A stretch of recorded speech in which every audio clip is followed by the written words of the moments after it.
Tactical Tele-Event 2022.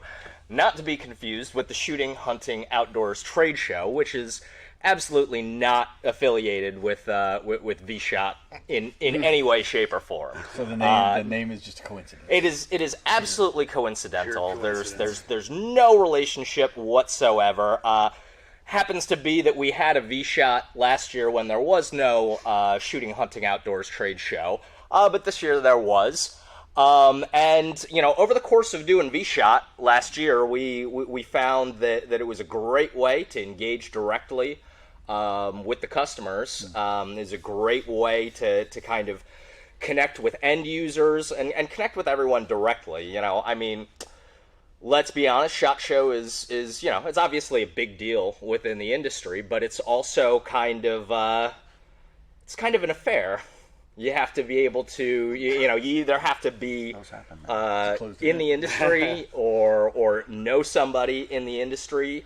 You have to be able to get that time off of work if you're not being sent there by your job. You have to book a hotel. You have to figure out your travel and all of that, and it's gotta get tested. Not everything that happens in Vegas stays in Vegas. Yeah. True story. Not all the time. So that was, you know, one of the reasons that we decided to have, you know, our virtual event, because ultimately, you know, we wanted to talk to you guys directly. Today for night one, we're going to be talking about some new products that TNVC is releasing this year, both TNVC original products as well as some products from other companies, from other manufacturers, our partners. And then we're going to talk a little bit just generally how the past year, how kind of the state of the industry, state of the night vision, thermal and visual augmentation systems industry and training has gone. Some updates to some of our training programs that we've had in the last year. And then then we're going to introduce some new programs. We have a new episode of Night Fighter featuring Mike Sebastian here to feature for you. And then, of course, we will go into our virtual panel discussion, a.k.a. the Virtual Circle Bar. Yeah. That sounded really good. Lots of There it was. I like your. Got a lot of stuff for you. Yeah. How do I sign up?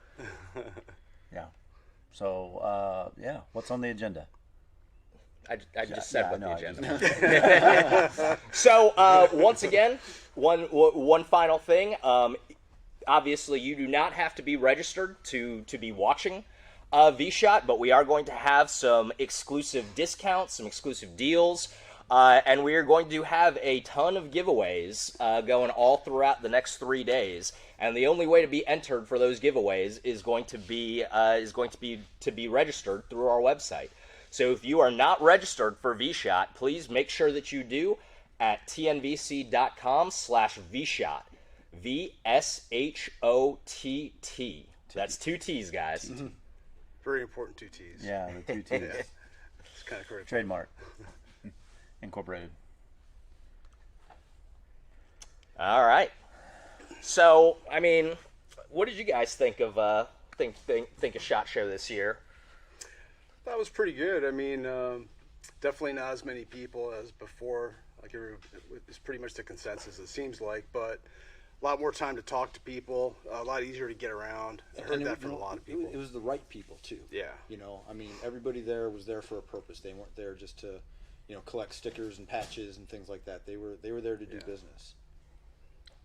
I like stickers and patches. Hey, what are you saying? I mean, you know, there was fewer milk crates than scooters. So I think for vendor relations, it was probably the best SHOT Show that I've attended. Yeah. Because I actually got a lot more opportunities to get out of the booth and actually talk to vendors that we need to have good relations with, you know, and figure some things out. And I think it was good for that, for sure. Yeah.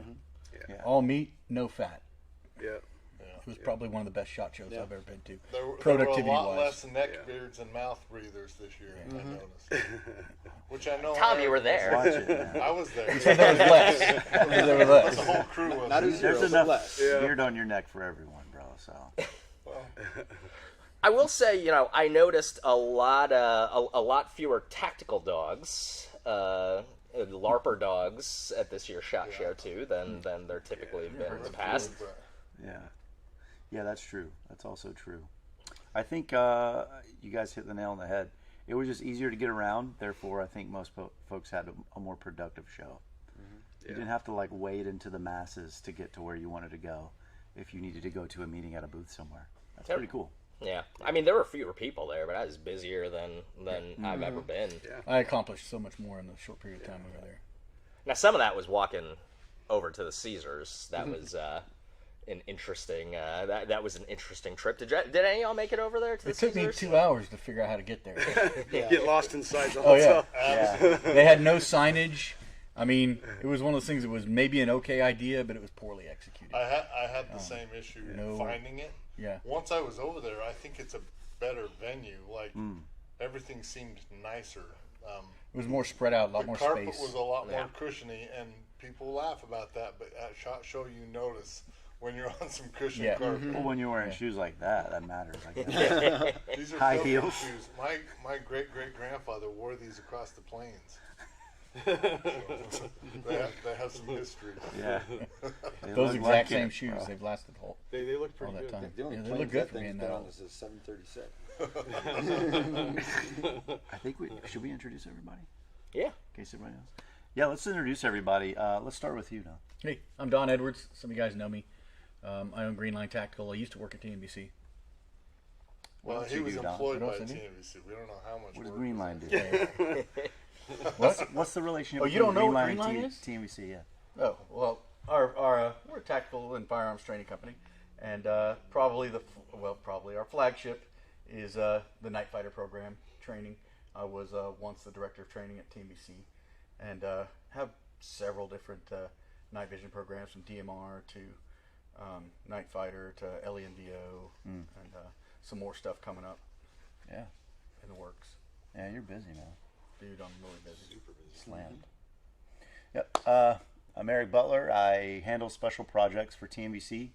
I've been around with TNVC for, 10 plus years or so, going on it. Part of the instructor cadre, again, special projects, so all the neat stuff, testing new products, things like that, working on cool stuff behind the scenes. I'm Augie Kim. I am the vice president of TNVC, which kind of just ends up meaning that I got my fingers in just about everything from. Everyone. Yeah, of course. I mean, that's a perk of the job. All right, we're confusing responsibilities with perks here. Depends on which side of the finger you're on. Yeah.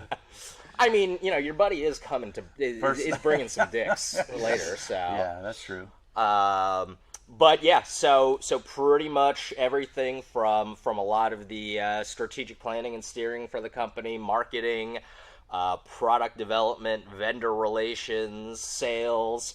I do not do. I'm not the only person doing anything, pretty much, but I do a little bit of everything. You seem like it, honestly.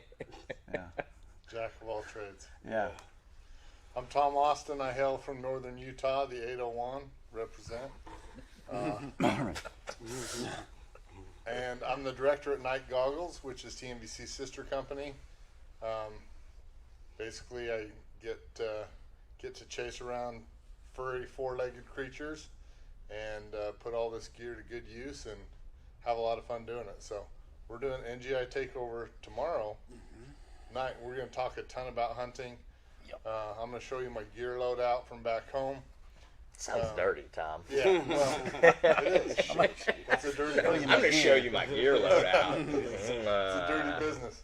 Our product specialist, Corey Kirschman, is going to show you some hunts using some of this thermal technology, and we're going to talk a lot about gear. So if you like to hunt or want to get into it, make sure you tune in tomorrow. Same time, same place. we're gonna Same handle channel. business. Yeah. Hey guys, I'm Will. Pretty new to TNVC. I joined began last year. Some people know me. I got a YouTube channel. It goes by Nightwalker. Very fortunate. Come join the team at TNVC. Be around all these great guys right here. Just an awesome thing. If you call in, you might get me on the phone. I do answer the phones. Pretty much handle inside sales and product management stuff. And so, thanks for watching, guys, and just enjoy it. This week's gonna be pretty good. A lot of good information we're gonna share. A lot of cool products, and just a lot of interesting things that you're gonna find out about that we're gonna reveal this week. I think it'll be pretty cool. All right. Well, if you've been here for a year and you're the new guy, Yeah. that makes me the real new guy. I'm no longer the FNG. That's right. Thanks, Mike. I am the FNG in this group. So, my name is Mike Sebastian. Here at TNVC, I do law enforcement, military training, and support. I was doing some part-time instructing with TNVC in their open enrollment classes for about a year and a half or so, and then they brought me on full-time just starting last November with this new role in law enforcement training. We've got a couple new programs we'll be talking about later on, and specifically for law enforcement. And kind of like we talk about in our open enrollment classes, this is your event, guys. So I mean, when we get to the interactive part and you've got questions and things like that, by all means, write in those questions and things like that, because it's more than just us up here talking. We want to interact with you guys and get your questions answered. So thanks for tuning in. If you guys don't ask questions, Eric's gonna start, feeding us full of some stories from back in the day, his glory days, Being a weirdo. and it'll just drag on. So With the tactical Jesus hair. that's right. There I was. Yeah.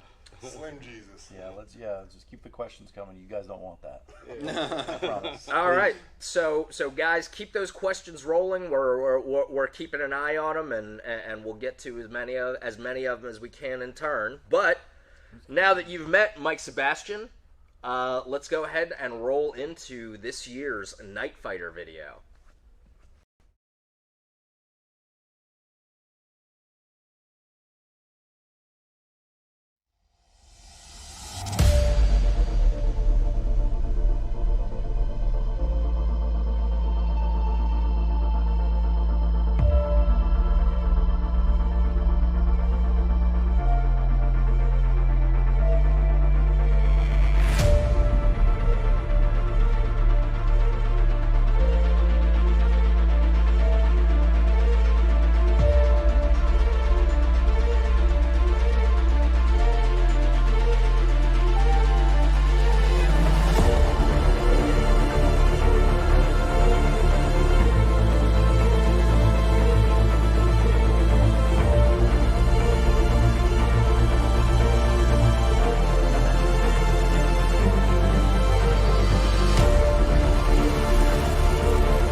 My name is Mike Sebastian. My role here at TNVC is law enforcement and military training and support. I got my start in law enforcement back in early 2000. Got into it because of my brother, actually.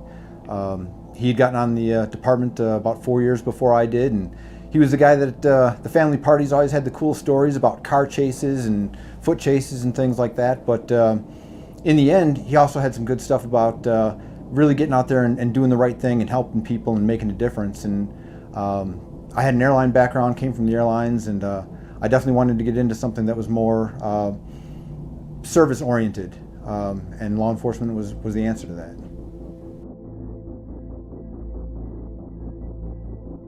So the greatest benefit of an agency using night vision is basically officer safety. And what I mean by that is through the use of night vision, we're getting officers the information that they need faster. And in any tactical situation, controlling the information is vital. It's nice to be able to do it from the cover of darkness and from the blanket of stealth. Stealth gives us that security, and security gives time on our side.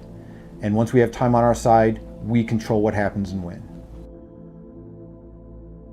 It doesn't matter what your mission in law enforcement is, whether it's fugitive apprehension, high-risk warrant service, barricade jobs. Night vision brings a capability to that you just don't get through the use of white light. Night vision allows teams to do things like stealth approaches, stealth searches, even communicating with one another visually without having to use visible lasers or white light. So it's really just a game-changing technology for law enforcement professionals. So I realized that night vision was going to be critical for law enforcement literally the day we got issued it.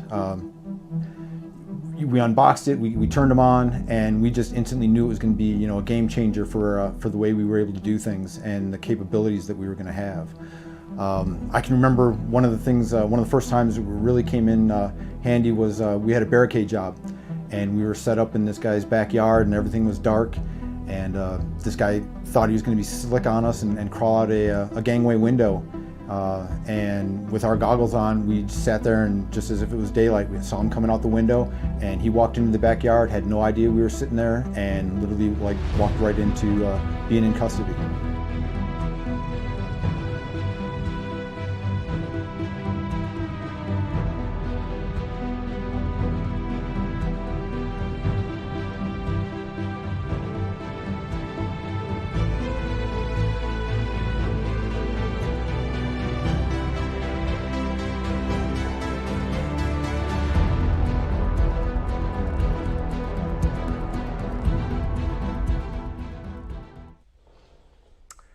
All right, so Mike, as you guys, as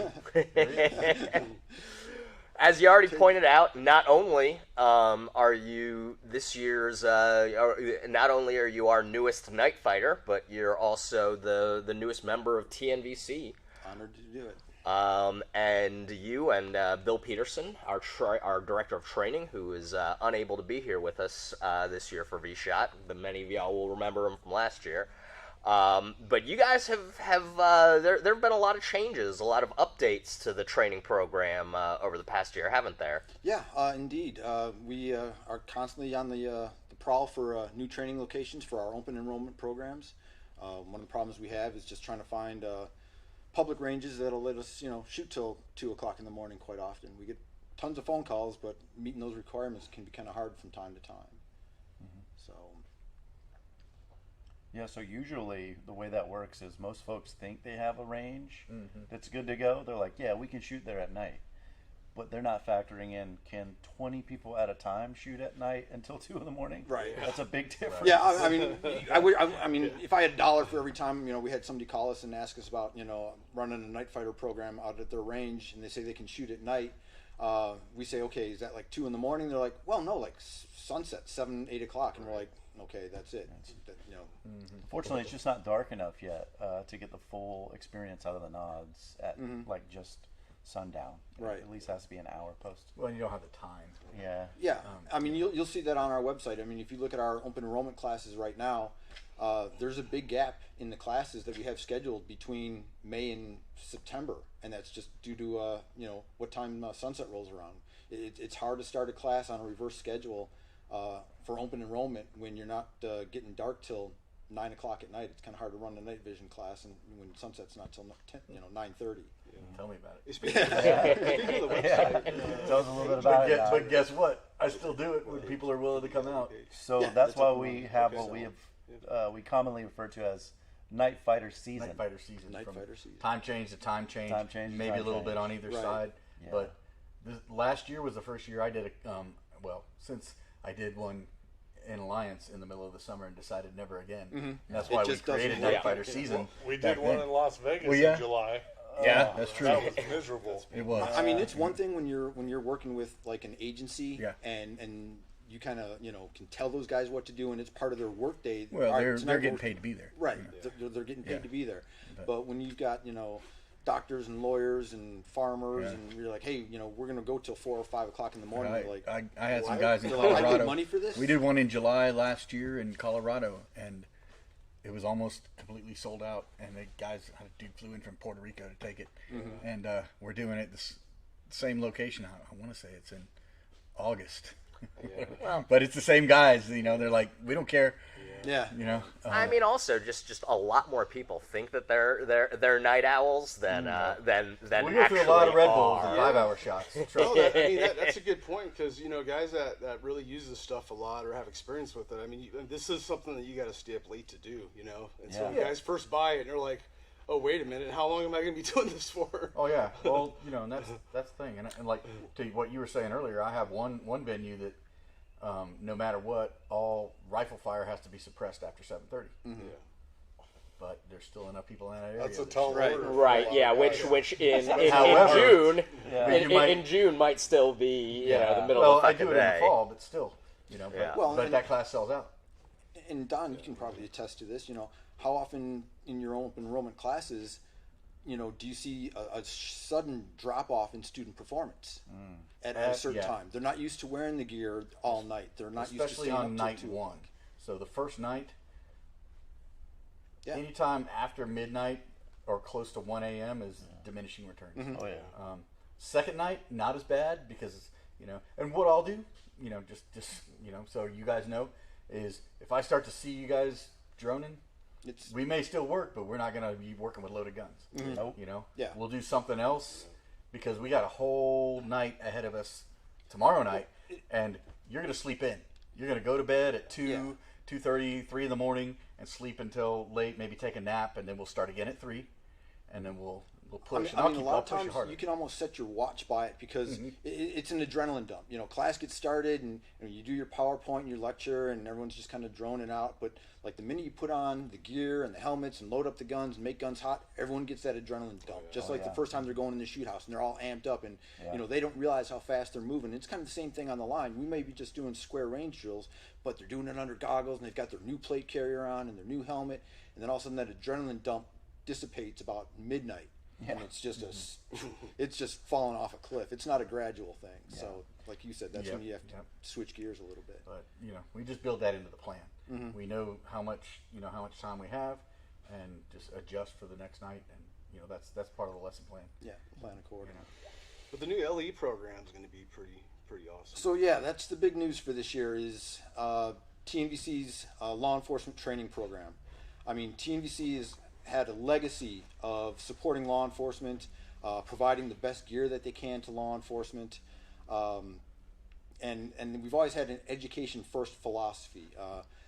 But this year we're going to expand that specifically into our law enforcement community, and we're going to do that in a couple different ways.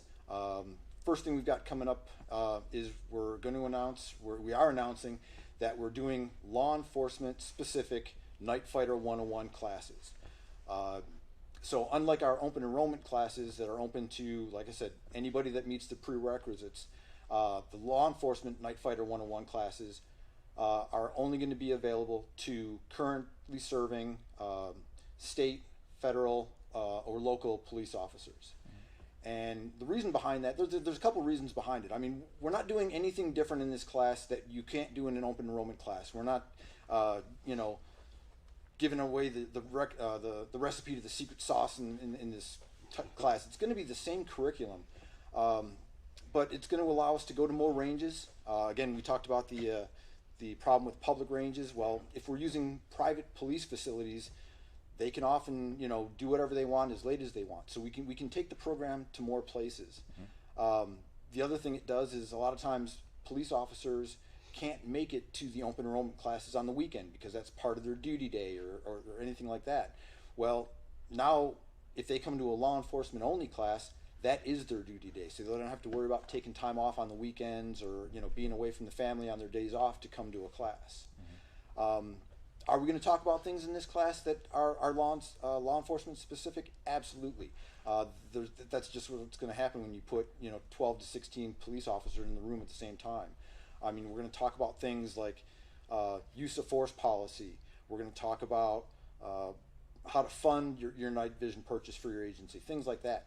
And like I said, it's nothing secretive about it, but it's just those kind of things that when we talk about that in open enrollment classes, we tend to see the other students in the class, like I say, the doctors, the lawyers, whatever, they just start kind of drifting off because that doesn't interest them. So with this law enforcement class, it's all they're going to get is the hows and whys of law enforcement night vision. Yep. So we're looking forward to it. There's a good thing that comes along with that, though. A lot of the ranges that we have found that will allow us to shoot late into the evening are police-owned ranges. However, they also open them up for hire, if you will. So like Alliance PD, that's a police-owned range. However, we put on tons of open enrollment classes there, and we have the benefit of it being, a police-owned range, so that we basically can shoot all night if we want to. So as we expand that program in the law enforcement side of the house, we'll probably come into more and more ranges in which they say, yeah, absolutely, we'll allow open enrollment here at our agency, no problem, which gives us more options geographically for open enrollment. Yeah, that's a great point. Right. Yeah. So we're kind of starting the program off with like 3 different levels, if you will, and it kind of mirrors the current open enrollment classes that we have. So in our open enrollment classes, we have the try before you buy event. We don't really call it a class because it's more of an educational event. For the law enforcement side of it, we're basically going to have formalized demo programs. So if an agency calls us up and says, "Hey, we're looking to get into night vision, what can you bring for us?" We'll have a formal program that we can bring to that agency and meet with their officers and talk them through some PowerPoint stuff about the capabilities and the technology of night vision. And then we'll have a demo fleet of rental gear, and they can look through all of it. They can use it in the environments that they're going to be working in to see what works best for them, and go from there. The next step up in the program is actually a class. So I've already kind of mentioned it. It's going to be these law enforcement open enrollment classes. There's descriptions on the website for it. One of the benefits to doing this, an additional benefit to doing this, is if your agency can't afford to host TNVC to put on a class, maybe they can only afford to send 1 or 2 officers, they'll send just those 1 or 2 officers. Or if your agency just doesn't have a training budget at all, but you still, as an individual officer, want to come to the class, well, then you can pay for it out of your pocket. So we'll either take an agency payment or individual officer payment. And then the last part of the program is agency contract classes. So this can be anywhere between an 8-hour, 16-hour, 24-hour class, and we will tailor that class to what your agency's requirements are. If you guys are brand new to night vision and everything's still sitting in the box, we can come out and do a simple 8-hour unboxing, show you how to put all the components together, how to turn the stuff on, a couple of simple drills to get you used to using this stuff, and call it a night. We can do a version of our Night Fighter 101 class for your entire agency. We can come out and do 2 nights, and it'll be square range drills. It'll be some other drills we've developed to show both capabilities and limitations of white light, NVG use, things like that. Or we can go as far as a 3-day class for agencies that already have gear, that have been running gear for a couple of years. And we've already done some for federal agencies where they come in and they do exactly what they do on a full-time basis, and we just kind of validate and critique their current SOPs, their TTPs. And because we do this for a living, and maybe night vision isn't something that they do all the time, we sometimes catch little things that they could be doing better and they have never thought of before. So we're going to have, like I say, the 3 different levels of programs, and if you're interested, right now the stuff is up and available on the TNVC webpage. There's a question there, or a link there for FAQs. And if you're interested, just reach out to training@tnvc.com, and we'll be happy to talk to you or your agency. Yeah, and on the website, easy way to find it, on the homepage, just click on training, and you'll see everything pop up underneath it. So I just realized I think I'm the only one sitting here that doesn't actually have prior law enforcement experience. Well, Well, I mean, you I guess you are a full-time law I taught at a police agency, academy, but yeah, I've never been credentialed. right, Okay. yeah. So that's 2 of you. Yeah. Now kiss. Oh, shucks. So we've had a couple of questions. So we got a question regarding the training program, asking about whether we do any kind of movement techniques or any kind of wilderness movement kind of stuff or if we're planning to do any of that stuff in the classes, in our training classes, in our training program. So before I hand it off to you, Mike, I mean, I would say, I think, so on the one hand, yes, there's been discussion about additional things that we can expand the training program, we can expand the training program into and expand our offerings, some basic patrolling and land navigation and even, a smidge of small unit type stuff. But beyond that, I think both Don and Mike, with the training program, is that, when you come to especially like the Night Fighter 101, but even the 201 classes, and even the more advanced classes, these aren't really necessarily shooting classes. They're not carbine classes. Don and Mike both kind of touched on it in that, they are not night. This is not night shooting class. This is night fighter class. Do you guys want to talk a little bit more about some of the things besides shooting? Obviously, you're going to do some shooting in the Night Fighter course, but that's not all of what it's about. Well, and I think before we even get into that, one of the important things to bring up is the fact that our Night Fighter courses are not night vision courses. Okay, we cover the whole gambit of daylight shooting, twilight shooting, white light shooting, and then finally shooting under night vision. So sometimes people come to the class and think that all the shooting they're going to do is under goggles with lasers, and they're kind of shocked when the first thing we do is a daytime warm up, and then we move into white light, and it's all putting the whole system together. They have to understand that when they manipulate their rifle, that their white light to NVG shooting and back to white light has to be seamless. We talk about the switchology on your rifle, and a lot of guys go home after that first night, and when they come back the second day, we start the day on day 2 with who made changes to your gear last night, specifically your rifle and switches, and inevitably we get a third to half the class that made changes to stuff because they thought what worked during the day or with their white light didn't have that seamless integration from white to goggles back to white light. So and what works in your living room doesn't always transfer on the range of real life. A lot of things seem like a good idea. Yeah. But what about my mom's basement? That's okay, That's different, right? That's different. Your mom's basement is fine. Yeah, I spent a lot of time there.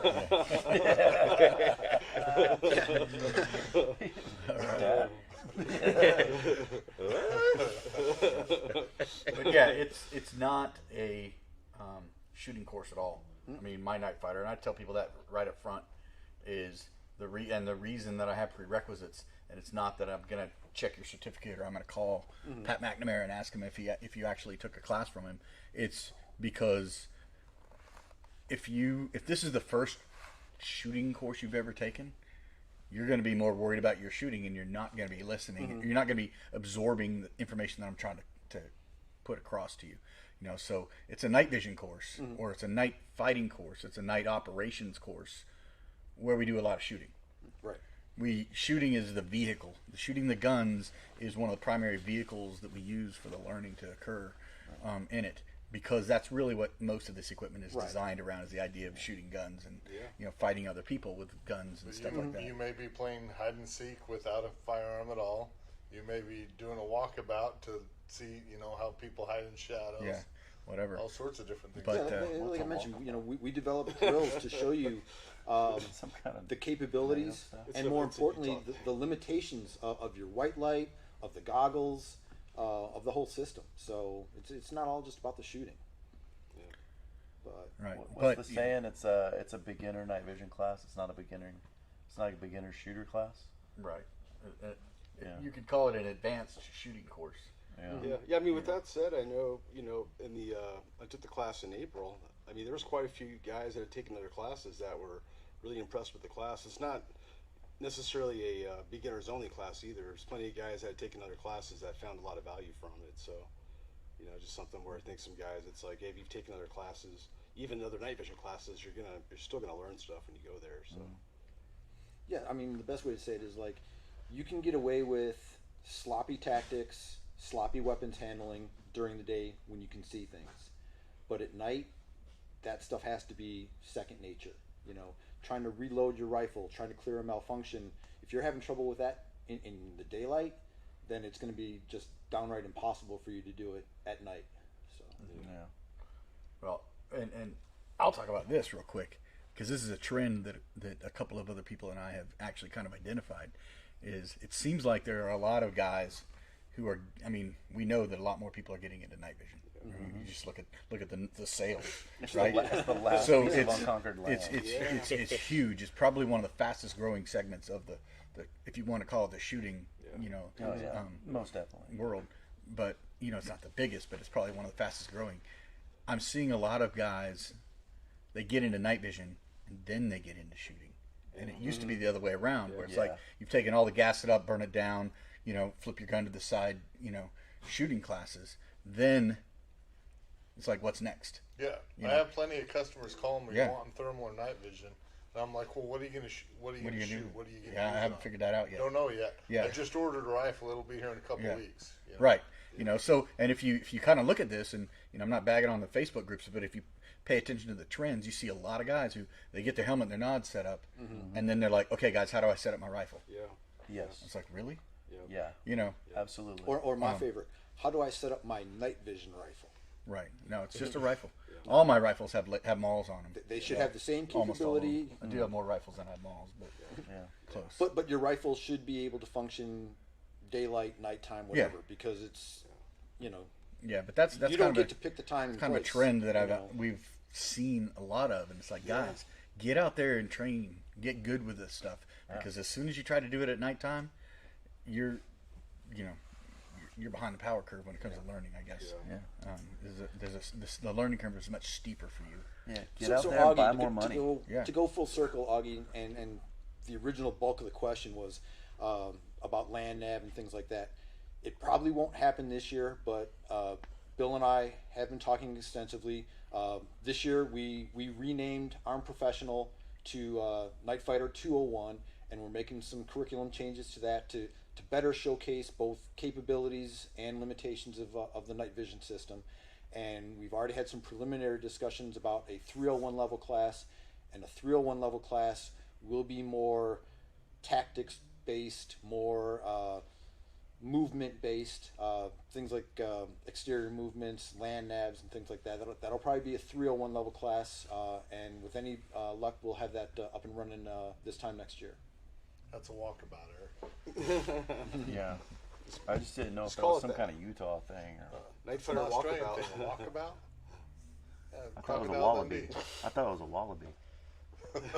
You might see a wallaby on a walkabout. Yeah. Oh yeah. If you're in the right neighborhood. So, and just to reassure everybody, we do have, we do have a couple of other, programs to talk about, but we will for sure be talking about the new products that are coming. Obviously, Mike and Don, and we've all been talking about it's not just all about the stuff, and that is absolutely true. However, we also know that a lot of you are really interested in the stuff that goes along with it. So it's not meant to keep you guys in suspense, Right. but we will be talking about we will be talking about some of the new products that we have in a little bit here. Stuff and things. And more. Stuff and such. So another thing with the law enforcement program that I failed to mention is the fact that we're going to start going out and attending the statewide tactical officers associations. The first one we've got lined up is we're actually coming down here to Georgia, to the Georgia TOA in the middle of March, and we're going to be doing it at two different levels. We're going to be doing it at the vendor level to get the TNVC name out there and to make contacts and things like that with the law enforcement communities, and then we're going to do it as often as we can at the educational level. So like here at GTOA, on Tuesday, I believe it's the 15th. Yeah, Tuesday the 15th of March, we're going to be doing it at the vendor level. And then we've been invited to come in on Thursday the 17th and do an 8-hour educational seminar for the officers that are attending TOA. So expect to see us at several of the TOAs this year as well. Cool. So that's good. Yeah. Mm-hmm. So we had a question come in about any training scheduled for the Northeast. I don't know if we do. Well, not right now, for sure. Let's go. So one thing that's probably worth mentioning, obviously Don Edwards is here with Greenline Tactical as our special guest, as we've already discussed. But as we've already mentioned, Don was the previous director of training at TNVC during his tenure with us. But Greenline, great friends of ours, great friends of TNVC, our training partners. There have been there have been instances where certain training opportunities that we weren't able to directly support. We've had Don come in and help us out with that. So while Greenline Tactical is not a part of TNVC, they are very much our training partners and great friends of the company. If Night Goggles is the sister company to TNVC, Greenline's like the cousin or something. like the weird I'd say about like a big brother. Yeah, there you go. But I have a couple scheduled for the Northeast. In April, we're in Keene, New Hampshire. Nice. Night Fighter, and then in October, in Wallingford, Connecticut. That's the one where you gotta bring a can. So, it's at Blue Trail Range there. But Well, like you I said, just moved out of last year Illinois. I had a sold out class there last fall, and everybody had a can. It was impressive. It's So a good reason to buy one if you don't have one. yeah, You're not gonna give and it you got time, by October you probably will. maybe. I seen maybe. I saw E-file. a video how to make one. But yeah, that's what I got up in the With Northeast the 2-liter Coke bottle? so far. Yeah, we had the coat hanger question too. Let's dive right into it. Someone asked, how do I remove my coat hanger from my rifle? I'm not even sure, bro. I'm not sure. With a pair of wire cutters, Yeah. flamethrower, maybe. I don't know. I think it's a euphemism. Yeah. Yeah. But yeah, I know Northeast. Yeah. I go there. That's awesome. Yeah, Don goes to Northeast. And I mean, if anyone's out there that thinks their local range, may want to host us, reach out to us. Again, it's training at tnvc.com. Reach out to us and say, hey, would you mind talking to my range and see if you could, host a Night Fighter 101? We'd be happy to. Right now we've got 5 locations across the U.S. that we train at, but we'd love to do more. It's just like I say, like I mentioned earlier, it's just finding a place that'll let us shoot till 1-2 o'clock in the morning. But if you guys know of a place and you want to bring us out, let us know. We'd be happy to talk to the range and make arrangements if we can. Yeah. It also depends on their cocaine policies as well, but that's That's for the midnight thing. Yeah, I mean, once the That's for the summer classes where you have to stay up until 5 a.m. Yeah. Our law enforcement training program, guys. do a little bump. First one's free. Yeah, I literally buy 5-hour shots by the case at Costco. When you were Get the doing that, I Kirkland. thought you were talking. I thought you were gonna say I literally buy bricks. Well, I buy bricks of Kirkland brand 5-hour shots at Costco. Remember They're I the talked same. about that, that performance drop off at about midnight when the adrenaline. That's when Don starts kicking in. That's You're about right. Yeah, you're about right. Well, what I do is I take some Motrin and I wash Crush it down. it up. I wash it down with a shot of 5-hour, Yeah. and then I drop a blue monster in my pocket and let's go. Yeah. That's my 11:30 ritual. It's Blue Monster time. Yeah, we're gonna push it a You're little gonna bit live more. forever. Well, bourbon makes you go back to sleep, get back to the room. Yeah. It's a roller coaster, man. It's night fighter, night train. Yeah. On the night train. Yep. The hardest part I have with working reverse schedule, and I did it, as a cop for years. I worked 7 straight years of midnights. It's when you go home and you finally crawl into bed, you're just rolling the dice, and you never know what kind of sleep you're going to get. You know, are you going to sleep for 3 hours and then wake up, or are you going to sleep till it's time to go back on shift at 11 o'clock that night? You never know which one you're going to get. That's what whiskey's for. Yeah. You can Yeah. calm down. That's why you drink until you pass out. And that's why divorce rate is so high with police officers. Yeah. That's true. What? Speak for yourself. Yeah. Literally. Yeah. Well, All right, what's next? All right. Talk about some gear, or any more questions? We're supposed to talk about pistols. Yes. So, do you guys have any parting shots on the training piece, or on law enforcement programs? No, just to reiterate, whether you're an individual officer or an agency and you want to reach out to us and see about having us come out and train with you guys, we'd love it. Just a matter of sending us that email and get the conversation started. And like I mentioned earlier, we can tailor our training to your requirements. Just like I mentioned at the beginning of this whole program, that this is your program. Ask us the questions you want. It's the same thing when we come out to train an agency. It's you're bringing us out. We're your guest. We'll do whatever it is that your agency needs us to do to get you guys up and running with your night vision as to its utmost capability. There's more to it than just buying it, checking a box, and moving on. You have to understand the capabilities and the limitations, and only good training will do that for you. 100%. Well spoken, man. Thank you. So, speaking of law enforcement, speaking of training, how often would you guys say that as those of y'all that were cops, how often would you say that you carried a long gun versus a sidearm? Anytime you could. Really, that's at least for me, but depends on obviously. Well, in your day to day, but during your day to day, what did you most commonly have available? Pistols. For patrol, just the handgun, but My God. special Wow. assignment. Well, it's difficult for different agencies because certain agencies you can carry the long gun up front.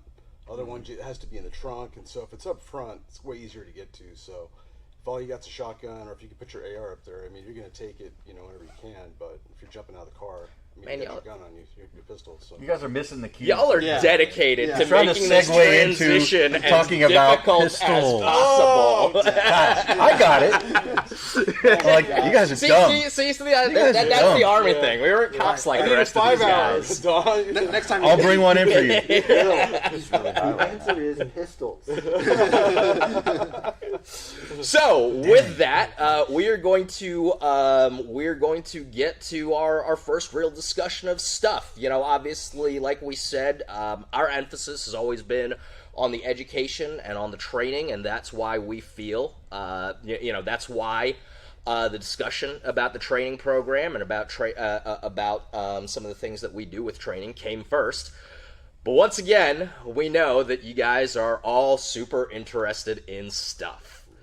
So we're going to be talking about some stuff, including talking about the launch of a brand new program that we're going to have at TNVC, which is a program management directorate for pistols. For the longest time, shooting a pistol while using NVGs was a little bit of a weird thing to do. You either had to do kind of a little bit of, you had to find some way, because obviously night vision goggles don't, they're fixed focus, so you can't really focus on your sights in the traditional way. Obviously, in the last couple of years, in the last 15 years or so, but really picking up steam in the last couple of years, has been the use of electro-optics on handguns. That's red dots, things like your RMRs, your Delta Point Pros, your Acros, and all sorts of other red dot sights. So we're going to jump into talking a little bit about setting up your pistol for night vision shooting, and for some techniques and some tips on using a pistol under night vision. So we're going to start that off with an encore presentation from last year's vSHOTT with Sam Houston and Don Edwards, talking a little bit about red dot You pistols. don't have to do that every time. What if I want to? He's excited to hear his name. I'm excited. I made a video. Yep.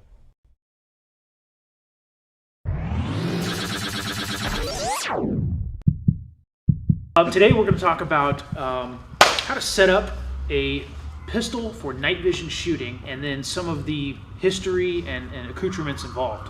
So, Don, why don't you take it away? Yeah, well, first of all, and we've been doing this for quite a while now, using your pistol while wearing night vision used to be kind of an afterthought or a just in case kind of thing, because we didn't really have good aiming systems. If you had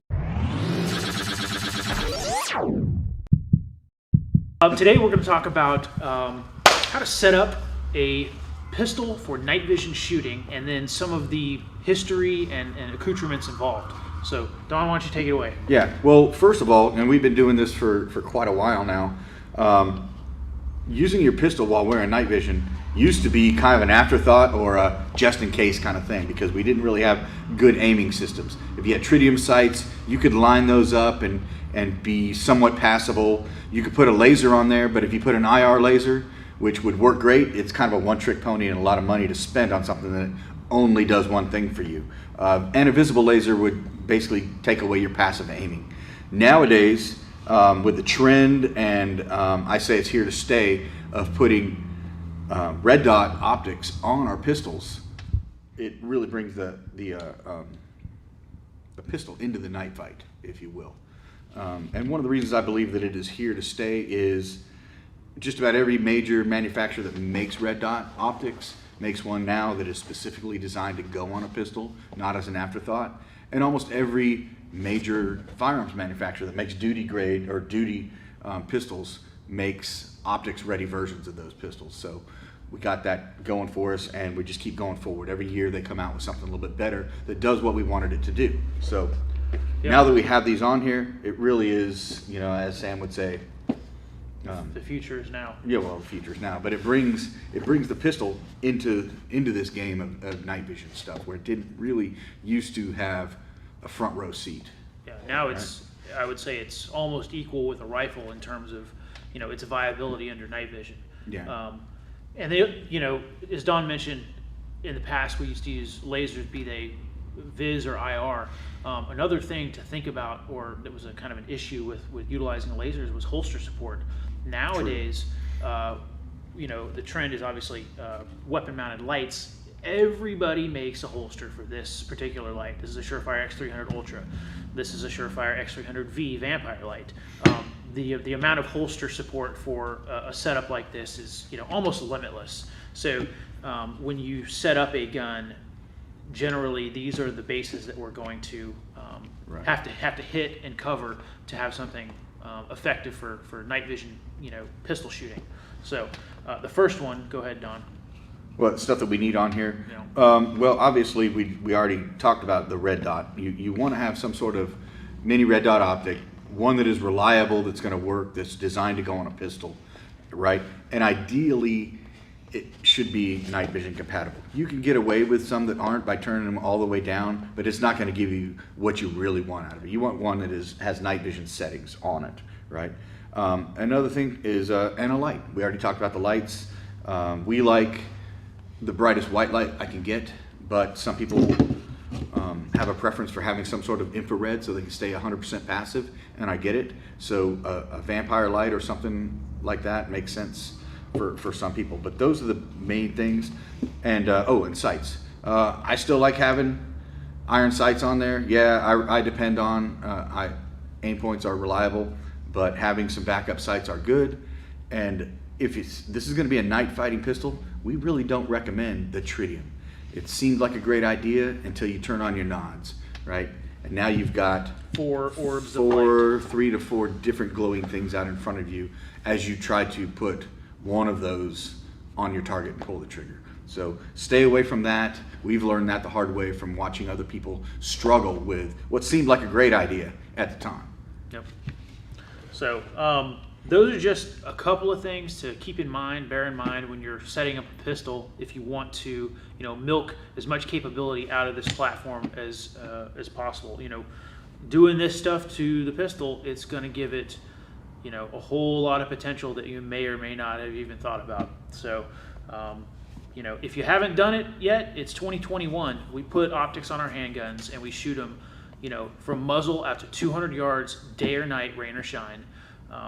And get with the times, people.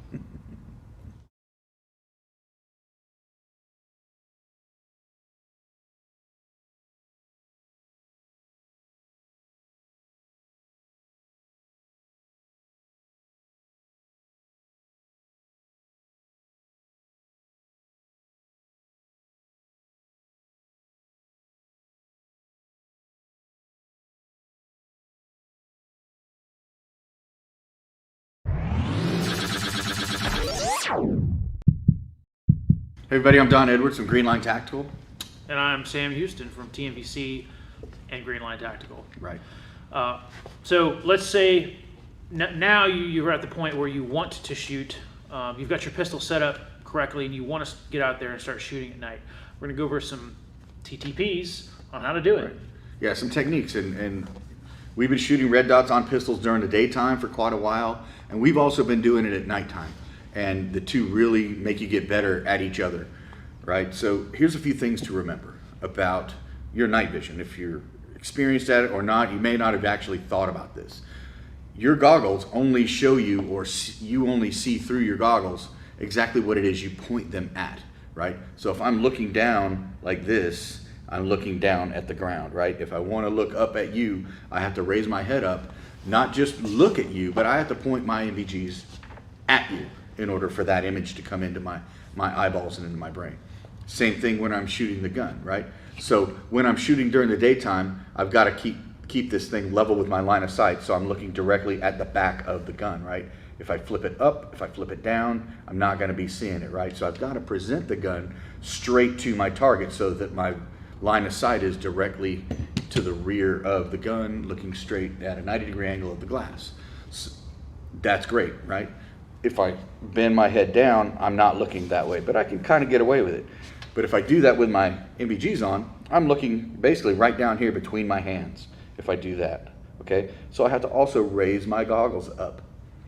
Keep my chin up, point my goggles at the back of the gun, and see my red dot. Yep. If you do those things, I guarantee a lot of your frustrations that you might already be seeing are gonna start to fade away. You're shooting with the night vision will fix your presentation, or you will never pick up your dot. Yeah. So you will be forced to fix your presentation. Some things to remember.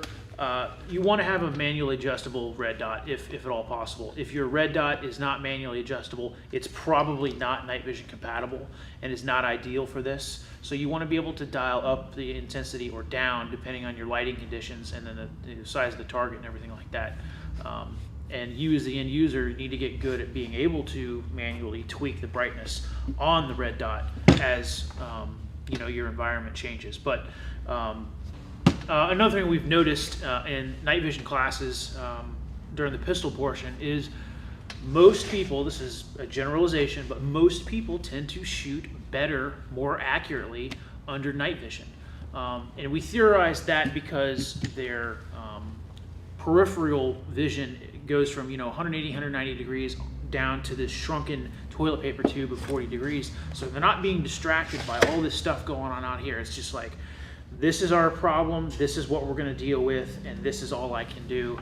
And by utilizing this gear and having this setup, I think it really brings the capabilities of the pistol, not necessarily up to where a rifle is, but the pistol is now a viable offensive weapon system, not necessarily relegated to sitting in your holster for most applications. Like, you can actually get out and do some work with this thing, whether you're a hunter, you're law enforcement, military, or a civilian shooter, using this stuff for property checks on your ranch or bump in the night kind of stuff. Not that I advocate throwing on a bunch of night vision to go investigate a dish that fell off your rack in your kitchen, but you could.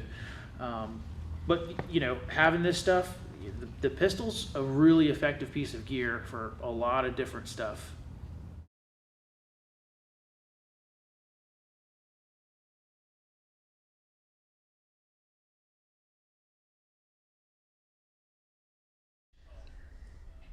Sam's still running his mouth. All right, so welcome back to the Light Force USA HQ here in lovely Pooler, Georgia. I'm going to hand it off now to Mr. Eric Butler here, our Special Projects Manager, to talk about the new special project That's that he is heading Mr. up. Eric Butler. Esquire. Yeah. Dr. and Mr. Are you Eric Butler. the? All right, guys. So, kind of a new thing that we wanted to do is offer a little bit extra for folks that want the capability to have 100% full night fighter capabilities. So, we decided to roll out a pistol. What are we calling it? Pistol program? Program, yeah. Sure. It sounds It's a official. program. It's about pistols. Pistol program. So, in that pistol program, we're going to be offering specific red dot optics that mount to slides. Of course, we're not a gun company, so we're not going to offer the guns themselves. We know everybody has their different requirements, but what we can offer are the different options that we consider duty grade of red dots that you can have mounted to your slides. That being said, some of those brands are going to be Aimpoint, Trijicon, Holosun, somebody come Leupold, who else? Come on. Give me the other one. Steiner has a new MPS now. We're going to be offering that, which I have a lot of them here that I can show and talk about.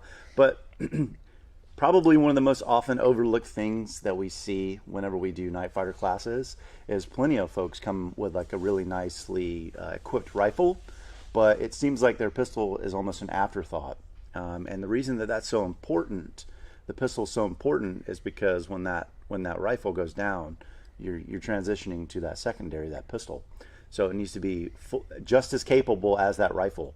Without a red dot sight on your pistol slide, you're really not night capable with a pistol, would you say? I would say, in my opinion, if you call yourself a night fighter but you do not own a pistol with a red dot that is milled to the slide or mounted to the slide in some fashion, then I do not think that you are night fighter capable. Of course, the only way to get around that without having a red dot sight looking through nods would be to obviously turn on your white light and use your standard pistol sights, your notch and post sights. Well, if you're truly trying to have all the capability you can, utilizing all the tools, you don't necessarily have the ability all the time to punch on that white light. So that red dot optic does the same thing that on your pistol does the same thing that it does on your rifle. You can passive aim with this thing. Crystal clear dot. There's probably thousands of videos on YouTube, through the tube videos. We have some on our YouTube channel as well that show you that tracking, being able to track a sight like a red dot optic under nods, comes in crystal clear. So again, the pistol program has a couple things that we're offering. We're doing the red dot sights. We'll be offering different slides for the MOS platform with Glock. We're also going to be offering duty grade Safarlan holsters like the 7390 and the 16390 series, the RDS. We're also going to be doing C&H Precision Works plates. There's a couple of offerings as well. The negative camp plate from Black Box Customs or Centrifuge. We're going to be offering that because that's more of a thing that people have been getting into lately. The negative can of their pistol. It comes in handy, especially when you're transitioning to that sidearm under nods, because it's giving you a more ergonomic grab of that pistol itself. What am I missing here, Augie? Am I missing anything? Well, and we're going to continue to have the other solutions that have been available for a while. Things like the Surefire XVL2 IRC, which is pistol. It's an IR laser. It's basically a multifunction aiming laser with a white light IR illuminator, IR and visible aiming laser. Obviously the the X400 series, both the V and the, because before red dots, that was kind of your other option was to use some sort of IR laser, and there are still some applications where it can still be useful. I know that a lot of LE guys on a shield or something like that will like to use the lasers. So we're still going to have that as an option. That's still going to be something that's covered. There's just less and less of that available. I mean, you got your Surefires, but I've recently been playing around with the Steiner Tor Mini on my concealed gun because it's so small I can't put a red dot on it. Doesn't have a milled slide, but it's got a pick rail so I can put a Tor Mini on it. It works. Yeah, there you go. Yeah. So and speaking of that, poor people do, but yeah. There's always been in the past people weren't sure what holsters to get for them, and we did add the compatible holsters for the Tor Mini on the Tor Mini page. Correct. So it is up there. That's good. Yeah, that's always been kind of the problem with lasers on pistols is just holster compatibility. Well, holster compatibility if you're using especially one of the Surefires because they're so much bigger. So and it used to be really good luck finding one, right? Right. But I mean, here's my thoughts on the laser, and I've been teaching people to shoot pistols under nods for over 10 years at this point. Is tritium sights? I can show you how to do it, and you could get by, but used to be when that was what we taught. It was if you have a laser, that's the best way to go. Yeah. But you had two choices in lasers. You had either a visible laser, or you had red or green, or infrared. Yep. Right? If you wanted to stay passive, you had to have infrared. One of the biggest one-trick ponies in the entire night vision world is an infrared pistol laser. It does one thing, and it only does it when you're wearing night vision goggles. Right. Exactly. And it's expensive, and they were hard to find. And Crimson Trace at one time, their laser grips, they made two models that I knew of, one for the SIG and one for the Beretta. That was because of the military. Yeah. And they make Glock ones. Yeah, they don't. They made the Glock ones that clipped on the back. And eventually, they came out with those. There was a back. Once we started mounting optics, red dot optics on our slides so that we could carry them, because competition guys been doing this for decades. Yeah. Right. It's not a new idea. 20 plus years. It's not a new idea, right? Yeah. But the ability to mill it and mount it onto a slide, when guys started putting RMRs on there, but they weren't living. Now we have optics that are designed specifically to be mounted on pistols. Right. Right. Not an afterthought. The RMR was designed to go piggyback on top of an ACOG on and they don't have to be NV ready specific. Not necessarily, but it helps. It helps. Really does. Sure. You can get away with. If you're going to shoot with night vision, you should get a night vision compatible optic. The other reason I know that it's here to stay, and I probably said this in the video you guys just watched, is every manufacturer that makes a duty grade pistol or a duty pistol makes an optics ready version of it. Yeah. So we got optics companies manufacturing optics specifically made to go on pistols and to live that life on a pistol, which is a lot more strenuous.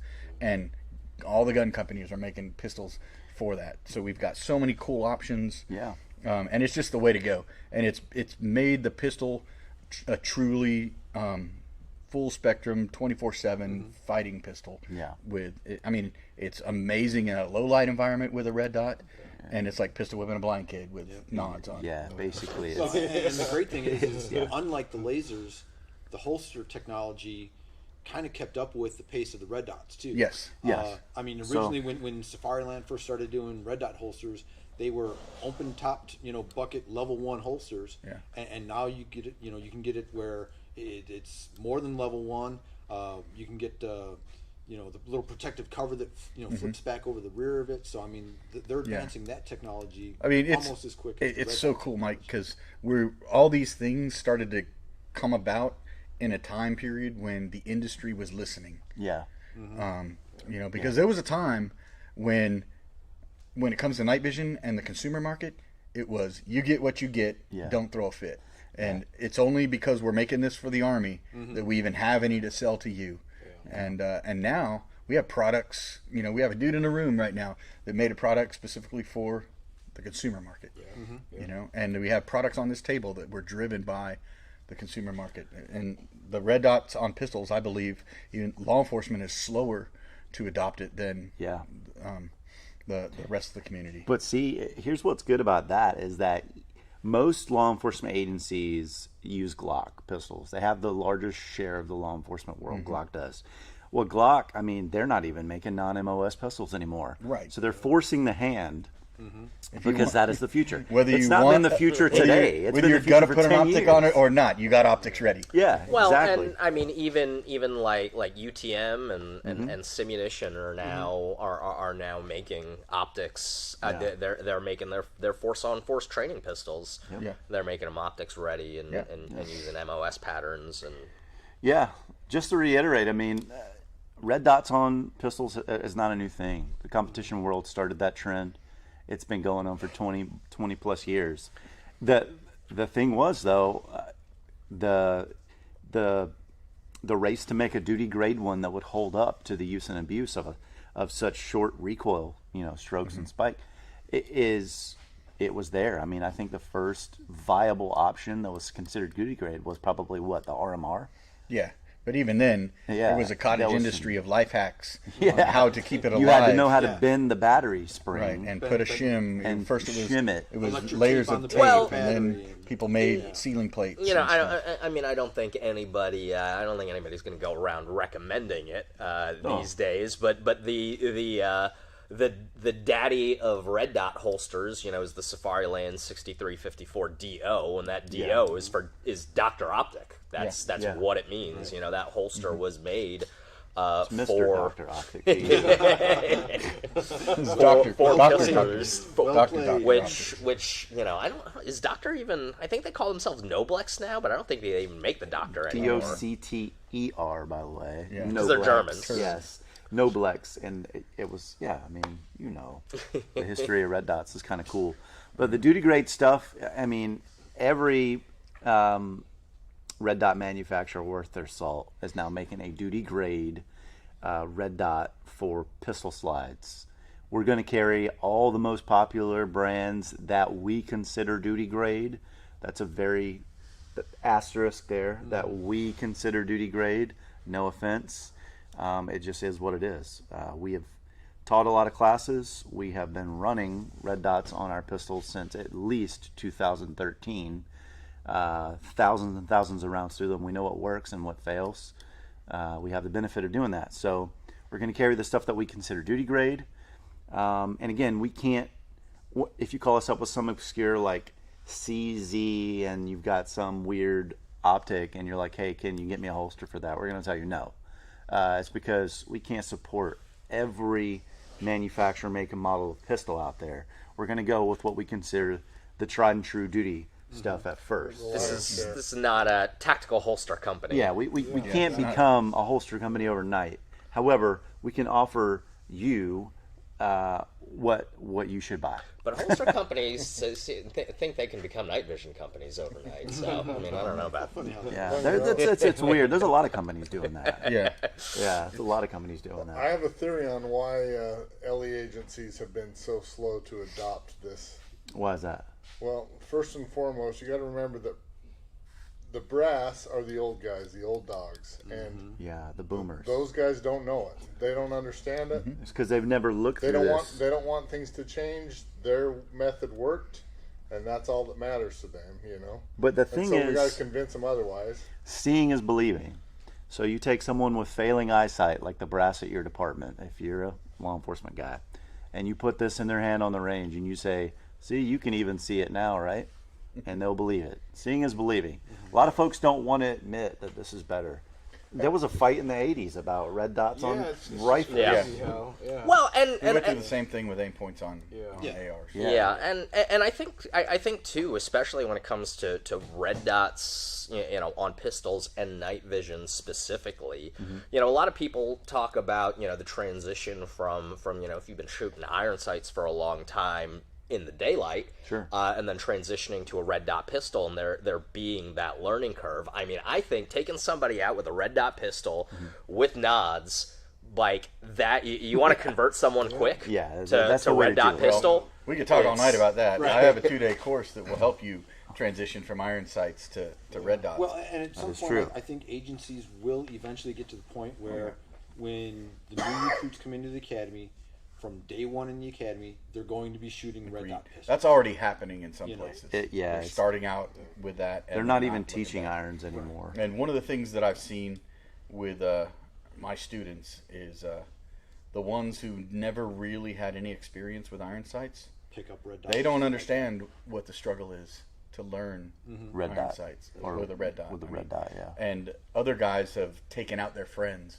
and tried to show them, start them out on irons, you know, and they were struggling. He's like, "Here, shoot this," and we have generations of people who are used to That's the trend, man.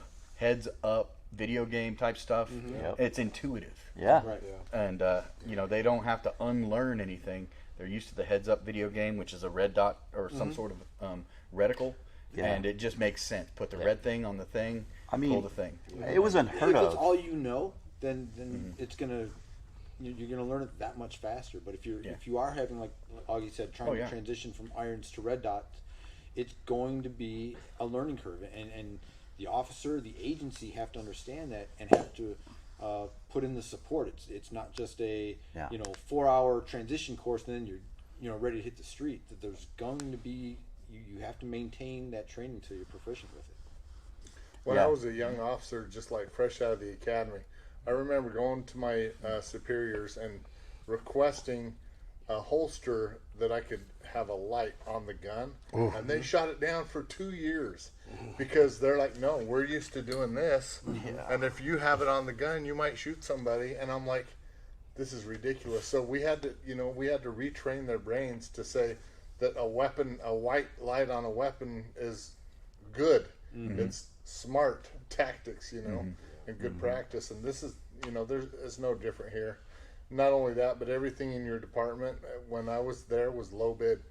And, if you're buying stuff with milled slides and stuff, it's not necessarily the cheapest out there. So, Yeah. I mean, I could see the But now that's all hesitation that's on the available. open emitter ones, like afraid, like some dude who's not checking his stuff all the time like he should, each day before he heads out. I mean, that Might dude's not probably got catch it. Cheeto dust in his night sights anyway. I mean, The Slurpee spilled onto Yeah. it. Right. if you don't take care of your gear, you Right. just don't take care of it. Yeah, Yeah. exactly. Yeah, I think that's a fear though. But I was just thinking about that too, the trend and how it changed. We were talking about earlier with night vision. People started out with night vision and then got into guns. I remember pre-2010, you could walk into one of the best gun stores ever, and you'd maybe see, if you were lucky, you would see a red dot pistol. And it was a novelty. Yeah, and it was a novelty. Yeah. Now you can walk into a Cabela's or an Academy and they have red dot pistols that are Yeah. available. You can buy a SIG already set up. Yeah. So like it's beyond time to get with the program. Anybody out there that does not have a pistol with a red dot on it, I'm talking to you. Stop being poor. Get with the times. This is what it's for. Okay. I mean, Glock is It's literally 2000 Glock is it's literally 2002. forcing your hand. Yeah. They're not going to make it anymore for you. It's literally 2002. We put dots on our pistols There's and so we many shoot with night options, vision. too. It's So many good 2022, options right Don. What'd I say? 2002? Fucking Don Biden over here. It's 2002. It's 2002. Where'd the 2 decades go? Fuck. Jesus, you fell asleep. You were just talking over me. 20 years have gone by. Well, Yeah, and, right? and I mean, we, again, talking about the conventional military and military special operations. Obviously, military special operations has been doing this forever, but yeah.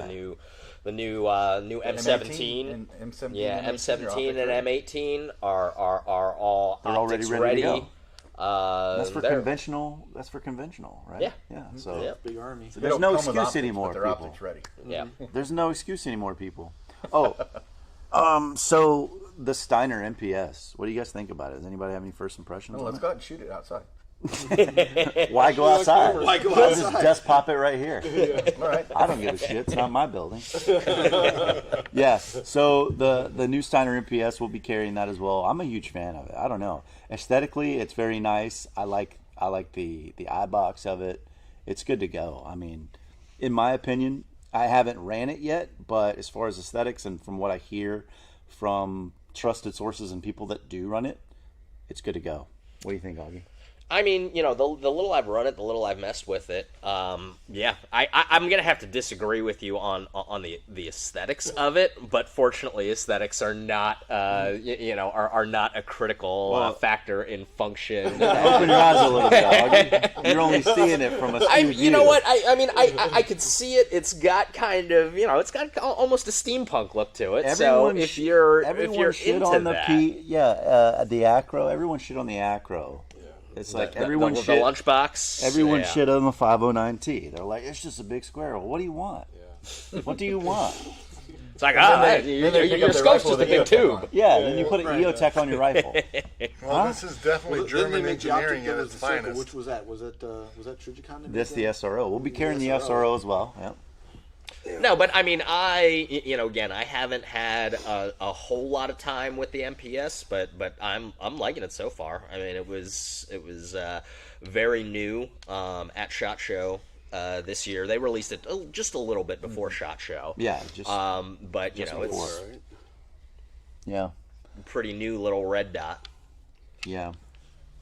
So what do you think of the closed emitter versus the open? I mean, everything's It's the way to going go. closed now, right? Yes. It's the way to go Yeah. for a few reasons. Not that open emitter is bad. Right.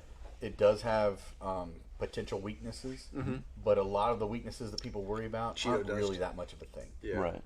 Yeah. The times that I've been in weather conditions in a class where it was bad enough to cause any of the optics to fail, it was also bad enough to cause the people to fail. Yeah, You know? absolutely. So everything else was not working the way it was supposed to either. Yeah. Even the people trying to be out there in the freezing rain and Yeah. the Forrest Gump slanting rain and all that crap. Yeah. So, but enclosed emitters are much more weather resistant. Yeah. Easier to clean off if something happens. Yeah. Absolutely. And Less- most I think all the closed emitters you can access the battery without having to take take it it off. off. Right? That's one of the biggest weaknesses, in my opinion, of the Armor. Oh, yeah. And I've been saying this for almost 2 years now, that I'd be shocked if, every coming up on every SHOT Show, I'm like, I would be shocked if Trigicon didn't, announce a closed emitter, and they still haven't yet. So I don't know what they're doing. But the enclosed emitter is one of the most asked for things in the law enforcement community if they're looking to adopt them. Yeah. And the ability to change the battery without removing the sight is the other one. Yeah. I mean, I'll be honest with you. It took me a while to finally get Well, a red don't dot. lie to us. Yeah, I'm not lying to you, but no, it took. I was pretty resistant to it. I was kind of like, I don't know about this thing, just because of batteries failing and stuff like that. And then I bought a Delta Point Pro because of you could pop the battery out of the top for that reason. Same thing. The first time I used it, I was like, what the hell was I doing this whole time? Yeah. Yeah, Exactly. It's a big deal, man. Yeah, so just to reiterate, the pistol program, we're going to be carrying all the trusted duty grade red dot optics, milled plates for different MOS slides out there. And Yeah, that's we're not going to be carrying slides. no slides. Again, we'll carry slides. we'll Definitely. carry a good selection of the plates and, Yes. and the optics interfaces. Part of this is again, we while the company name may be Tactical Night Vision Company and Night Goggles, we obviously don't just do night vision goggles and night vision exclusively.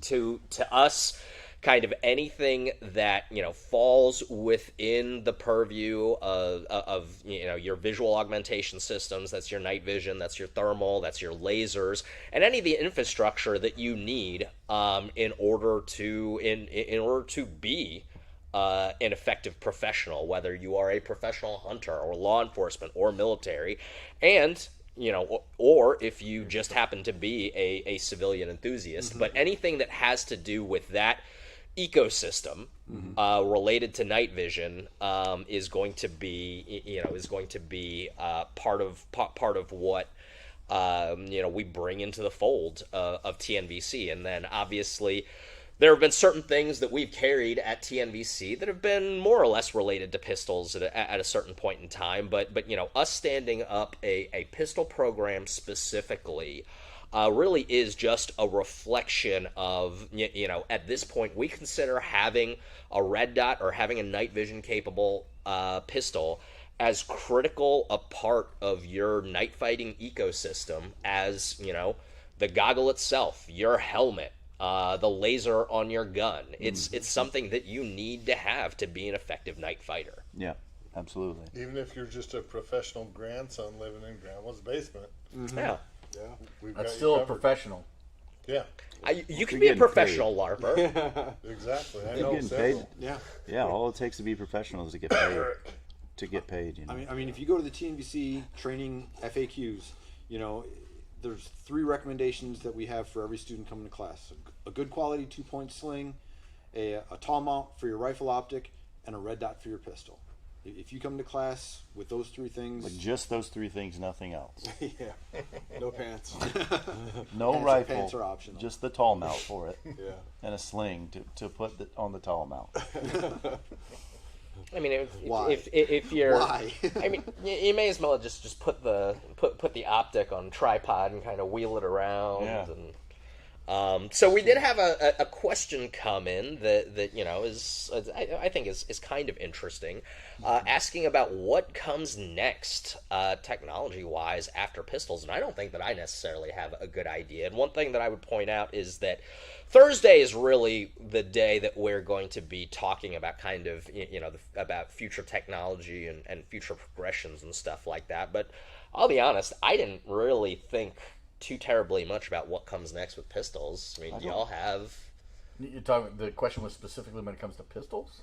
Yeah. Yeah. What comes Oh, next as what far as comes next? technological Accessories advancements. or like the actual. I mean, I mean, the form of the pistol itself hasn't changed in Yeah, it's how not gonna many change. hundreds of years. It's still the basic concept, Railgun, you mini know? railgun. I don't know. I mean, you know, and I'm somewhat guilty of this, but I know that you know the trend has been to freaking compensate everything lately. I don't know if that's necessarily a technology I just think it's silly. technology thing, but I say suppress the world. That's my philosophy. Just suppress your mouth. Actually, probably next for the pistol is banned in a state coming near you. Settle down. Settle down. whoa! Now we were Settle talking down. about pistol technology, not technology branch. But you know, the interesting thing is with so many new people that have come to guns now, you know, after all the, you know what, the last couple of years or so, it's a lot of new people, so there's a lot more consumers, and same thing, like a lot of consumer products that professional users maybe never thought about. You know, some end user guy, he's just some dude in his basement, comes up with it, so it could be some pretty cool stuff coming, you never know, you know. Yeah. Yeah. Yeah, he's been a good gun salesman. I think Who are you referring to there, Tom? I think padded pistol slings are next. 2-point padded pistols. Yeah. One Yeah, point yeah, pistol yeah. slip. No. Tall mounts for your red dots on your pistols. I've seen know. people. I think people I've get seen people lower. doing like weird Paging chip. Paging chip. I think people are doing lower, figuring out how to get that thing lower. Yeah, mounting solutions. Yeah. The optics are going to continue to evolve, which they already have. I mean, Aimpoint dropped the P2 recently. And I mean, there's stuff on the horizon. there's where stuff like that. I The, can't the talk optics about, are going to but get better cool quality. stuff. They're going to get smaller, more robust. I saw an M&P shield, like one of the little tiny M&P shields that has a little red dot on it that can't be more than, you know, half an inch tall. It's just tiny. Yeah. Yeah. crazy So I don't how know if small there's going things to be are any getting. new technology other than just making what we have better. continual evolution. You know, Yeah. I mean, like you look at just the evolution from on the Aimpoint side of the house, from the P1 to the P2. Yeah. You know, it doesn't have the same internals. It has better quality. Better stuff. You know. Yeah, the technological advancements on like the optics And the micro is probably the LEDs and best stuff like thing that. coming up. Because And we're learning. of that, I would say battery, like longevity, is the biggest one. How long will that thing last without having to put a new battery in it? I Well, would right say now that's we're what's back the to- big competition. Yeah, right now we're at the 5-year mark with a CR2032 Yep. on the new P2. So Well, I guess you could do something kind of like with the BMBG, right, where you can basically feed it into your goggles. I suppose that would have to be a pretty big pistol, though. I would think. What the hell would you do Are that you for? talking about? You want to look like, at what you're looking at? Yeah, I mean, more Fucking looking augmented at your reality pistol. I'm just stuff. saying, like, You want to see what just you're throwing fucking- it out there, like, See what you're some- looking somebody at, so you might, can check and see what you're looking at. yeah. Now, Exhibit comes in. I do. Yo, dog, I heard you One like thing that I have looking at what you're seen. looking at.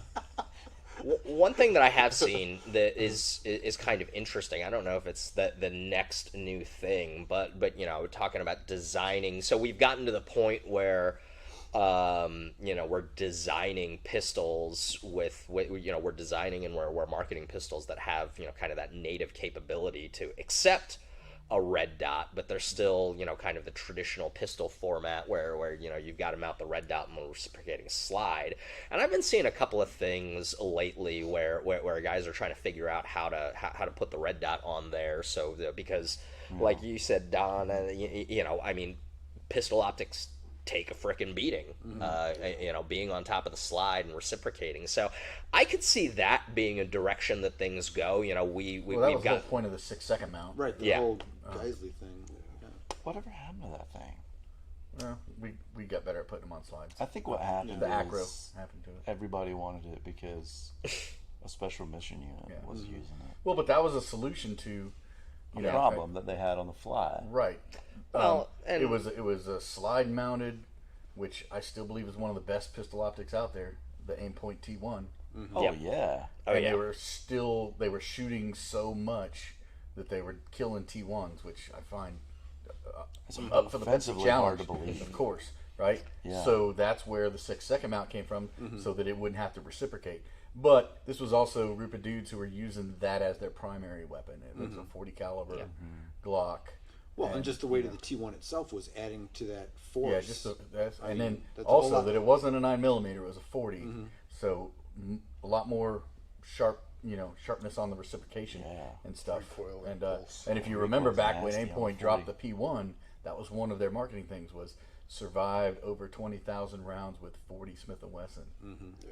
That was there was a secret message in there because the people that asked for the 6-second mount were shooting, and they said it was dying at about 20,000 rounds on these 40 Glocks. I do love 40 Smith & Wesson because it allows me to pick up cheap Glocks. Put 9mm barrels in them. You're just being contrarian, Augie. Nobody likes 40, so you like it. No, as like Don said, you can pick up a used 40 for cheap. That's true. And then just swap. make just make it a 9mm. I have one 40 caliber pistol because when I used to do when law enforcement guys carried a lot of 40 ammo, Yeah, I would you always get end it, up with a you little scarf bit it. here and there. Yeah. So it's like I need a gun to shoot this free ammo out of. Yeah. And I still have about a case and a half or so in my garage. I just need to go shoot it up one of these days for Yeah, breakfast. I've never carried a 40 because I've never been poor. So, Yeah. what's that like? I don't know. Don't lie. So I know your police department. I'm shocked. How You long guys do you probably think it'll be carry before we 22s. get to No, dude. a housingless optic? You know, we all see the movies where they pull up the computer screen and they're doing all this stuff. well, I think that's kind of the augmented reality I mean, stuff somebody's gonna come up with something like that that. Will's talking Yeah. about. And then we don't have to fight Eric over, aesthetics. I mean, I could see some dude feeding You're always into gonna their have to Google fight me, glasses Mike. or something like Call of that. Duty you know? crap. So, somebody asked about pistol leashes and lanyards and whether or not they're worthwhile. Oh man, I thought that was a Stupid. good idea back in the 90s Stupid. and the early 2000s until they got snagged on everything, Right, man. right. Unless you're like on a boat Yeah. and you're like prone to drop your pistol a lot. Or Yeah, fall in like Butterfingers. Sam Yeah. Houston. But even then, I've fallen in water and off of things, and my gun never fell out of my holster because I got a good quality holster. Yeah, dude. Get a But stipple job. but yeah, if you want to get hung up on crap, Yeah. put a lanyard on that pistol, and you'll snag on stuff. I mean, but I admit, it seemed like a great idea at the time. Dude, I want to do a pistol lanyard that looks like an old chain wallet, like the actual that would chain be cool. wallet. Only if you're carrying Yeah. like Mexican carry with no holster. Yeah, that's what I'm doing. You got your chain I- coming back. That's what I always do. Anyway. Yeah. No offense to you Mexicans. So that's actually, brings up a good point. That's one of the things we do in our open enrollment classes before we even get out to the range is we A gear run check. through the flow drill, to gear shakedown. And flow drill was something that a friend of ours, John Chapman, over at Forge Tactical, came up with. And basically, you're taking your empty rifle, all your battle rattle, your plate carrier, your helmet, you're putting everything on, and then you're just working that rifle through all the different positions that you may need. Low carries, high readies, and rear sling, front sling. And it's just a litmus test to make sure that all these cool guy pouches and all these tactical tumors that we tend to put on our gear aren't getting in the way of the primary function, which is being able to work that rifle into any position you need to get it into in a split second. So once you start putting stuff like pistol leashes on and things like that, as you're trying to work that rifle around, it just everything gets snagged and gets in the way. Unless you've got a specific need for something like that, like I said, and mainly You don't. it came from the maritime environment. Nobody has that need. But no, seemed like a good idea at the time. Blackhawk made one or something. Yeah, Everybody No, I had had like, that. I had like probably 2 of them. I even homemade one out of The old telephone cord looking one. the old cell phone bag phone things. You cut both ends, it's nice and heavy duty. Yeah. Fold that over with a Bunchy zip thing. tie and make a thing. Yeah. You just realized we probably lost half our audience talking about corded phones. And What I'm telling you is I've been doing this for a day or two, right? I tried that shit when you had to make your own. let's drop this bomb on them. You used to have to dial your phone like this. Right. Don was doing it back when they made dirt, I know, we had to make our own Back dirt. when dirt was invented. If we wanted to grow a garden, we had to make dirt. You All we had was concrete. You want to and get a loan asphalt. from the bank? All you had to do was 3 cords of wood, man. Yeah. That's all you had. Or bring them a pig. Fuck a credit score. Look how many cords of wood I have. Somebody apparently asked me specifically Well, that's about 5.7 and if that was too obscure. I'm not sure why The I was round? saying. That's Yeah, the round. or I mean, I'm assuming it's about the round. I mean, Well, I guess we're still talking about pistols. I will say that I have actively decided not to buy guns because I didn't want to add an additional caliber that I had to stock. Yeah. So Yeah, I mean, I don't know. I'm not. Do y'all have opinions on 5.7? I just know I want one. I've always wanted one. I think it'd be fun to shoot a coyote or a fox with a little 40 grain VMAX. There you go. Going 2,200 feet per second. I think it'd be awesome. But From a pistol. no practical. Get Yeah. you one. Yeah, just for fun. Get one. yeah. I mean, I firmly believe in 9mm, 45, 5.56, and 7.62. You know, and that Amen, covers brother. everything. Leave it at that. You know. Amen, brother. Can I get an amen? You left Got out 30 out. 308. Yeah. Keep it simple. Yeah, I don't know, man. That's the 5.7. It seems like you have to have like a waxed mustache and a Carhartt beanie to have a 5.7. Picturing this I know, hypothetical you know who I'm talking 5.7. about with the waxed mustache and a Carhartt beanie. Qualified I sniper. wonder if I could wax it. Special Forces qualified sniper. Ranger qualified sniper. Pass. Not to name names. So we promised to talk about more stuff. We've now talked about telephone cords. We've now talked about the invention of dirt. We've talked about weird pistol Talk about calibers. firewood. Your mom's basement. Yeah, about my mom's basement, which interestingly and ironically, my mom's a joke actually within never a- had a basement. There's a joke within a joke there, though. Your mom's basement. Yeah, you get it?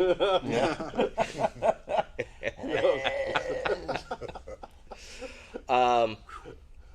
I mean, what did y'all see any interesting stuff at SHOT Show? I was kind of running from meeting to meeting before we jump into, because we're just going to torture you and keep you in a little bit of suspense here. What did you guys see that you thought was interesting? Doesn't have to be night vision related or. The new OpsCore helmets. Yeah. You up for helmets? Yep. Those are I really saw my cool. next rifle. The hit. Yeah. I got to get on the list. That thing's awesome. Precision chassis rifle. Yeah, they're awesome. Yeah. I saw a thermal that I think is going to blow the industry away. I can't talk a ton about it because we're still working on it, but it will have an integrated vis laser, and A some of you are like, trigger. why It'll do have I a need trigger. that? Some of you are like, why do I need an integrated vis laser? If you've ever shot an animal and lost it because the grass is too tall, it's awesome. Once you shoot it, you can turn on your vis laser and just walk out to your laser and pick it up. But even more importantly than that, it has a built-in ballistics calculator inside the thermal technology. So you push a button once, it tells you how far the target is. Push it again, it tells you where to hold. Nice. Push it a third time, awesome dials 911. Yeah. So that's still on the horizon, but look for some of that. That'll be awesome. I'm way excited. Yeah, that sounds fun. Yeah. I spent most of my time at the TNVC booth. Yeah. There was plenty to do there. Some pretty cool stuff. Oh, I saw a service dog take a dump on the escalator. Oh, nice. That was kind of cool. On the bottom or on the top? What happens when it gets to It's like about was it midway going up? up. No, but was it going up or was It was going up. So when it got to that part where it all It just disappears. No one knows where it goes. well, it came It back just around. keeps rolling. I It think did it the just potato gets, masher thing. But it's it's like getting, waffle salt. Yeah, it's like Yeah. turning it into chocolate French fries. Yeah. I just think it's great somebody can get dog shit on their shoes indoors. Hey, man. Can we not bring up dog shit because of memories of last year's vSHOTT? Yeah. All right. Hey, Just saying. I saw it was about midway up the escalator in like the main room, and I was just like, wow, Did you just that laugh? sucks. Yeah. I just laughed. You know, Note I to was self, like, that's funny. don't use that escalator the rest of the That's week. funny. Then you forget and go, oh, Man, why does it stink right here? And like, what do you do? Even if you're that dog's handler, what do? You just pick it up? no. No, you walk away like you didn't see it Exactly. happen. That's the only thing you can do. Fair point. Yeah, that was cool. That was the coolest thing you saw, John. That was the coolest Oh, thing yeah. ever. What about you, Augie? Well, so my focus has primarily been, like I said, I was just running back and forth to meetings most of the time during SHOT Show. So I find, I go to SHOT Show every year, but I find out about, all the new products and everything from the internet, Me like too. everyone else does. Same. I don't really get to see much of anything from anyone else. Fortunately, we had a lot of we have and we had. A lot of great new products this year that we wanted to talk to you guys a little bit about. Yeah. So the first one is one that y'all have seen before. We talked about it a little bit during the last vSHOTT. We had it on display at the 2020 vSHOTT. We've been working with this company, Pixels on Target. And they have built this small thermal clip-on and monocular. It's got the same dovetail interface for the Wilcox Skeet IR and UTM flip to the side mounts. It's extremely lightweight, but an extremely powerful little clip-on thermal optic. It's about 12 or 14 ounces or something like that. It's a little shy of a PVS 14. It's got an integrated IR laser, and unlike pretty much any other clip-on thermal of its type, of its class that's been available in the past. So whether you're talking about something like the old BAE, the Oasis Skeet IRs and stuff like that, which have always been they've always been kind of restricted to military and government. A lot of those units, have found their way onto the commercial market. Especially lately, there have been some contract overruns, but really they weren't terribly accessible if you weren't a government entity purchasing as a government entity. So that's a distinction that we end up having to get into a lot. So one of the great things about the Voodoo S multi-mission clip-on thermal is the fact that it is completely and totally unrestrictedly available to the commercial market, and it is actually live on our website right now. It is right around $17,000, $1699.99, and that includes the Wilcox mount. This is actually an earlier prototype sample. So this one is in the black finish, but the majority of the ones that are going to be available now are actually in an FDE finish. I don't want to say too much, but one of the reasons, as I kind of pointed out when I started talking about the Voodoo S, is that we have been, working with pixels on target, and we have had samples of the Voodoo S for going on over 2 years now. And it's taken a while to come to market. They know it, we know it. I'm sure you all know it because we keep talking about it. And you keep asking when you can get it. Well, you can get it now, and one of the reasons that the Voodoo S has been so difficult to get is because they've made a lot of headway with a lot of government customers. There are requirements being written that are essentially built around the Voodoo S. So they are currently in use, currently fielded, and available purchase right now. We have units in stock that you can get of the very same thermal clip-on. Kind of, almost a next generation skeet that's available right now. You guys, we had it at the booth, and you guys got a chance to, and some of y'all have seen it in previous years too. Y'all have some thoughts? 640 12 micron BAE core, right? Yep. Cannot be used as a standalone weapon sight because it does not have a reticle, but works great as a clip-on, works good as a handheld monocular. It's one of the smallest, other than the breach, handheld monoculars you can get, but it's got a lot more, the image quality is substantial over a breach would be, and it's pretty close to the FLIR breach. Pretty close in size. Set up for rifle, it's and it can be used as a clip-on. Yeah, and it can be used as a clip-on. Yep, recoil rated. So it's like a multi, it can it's handheld.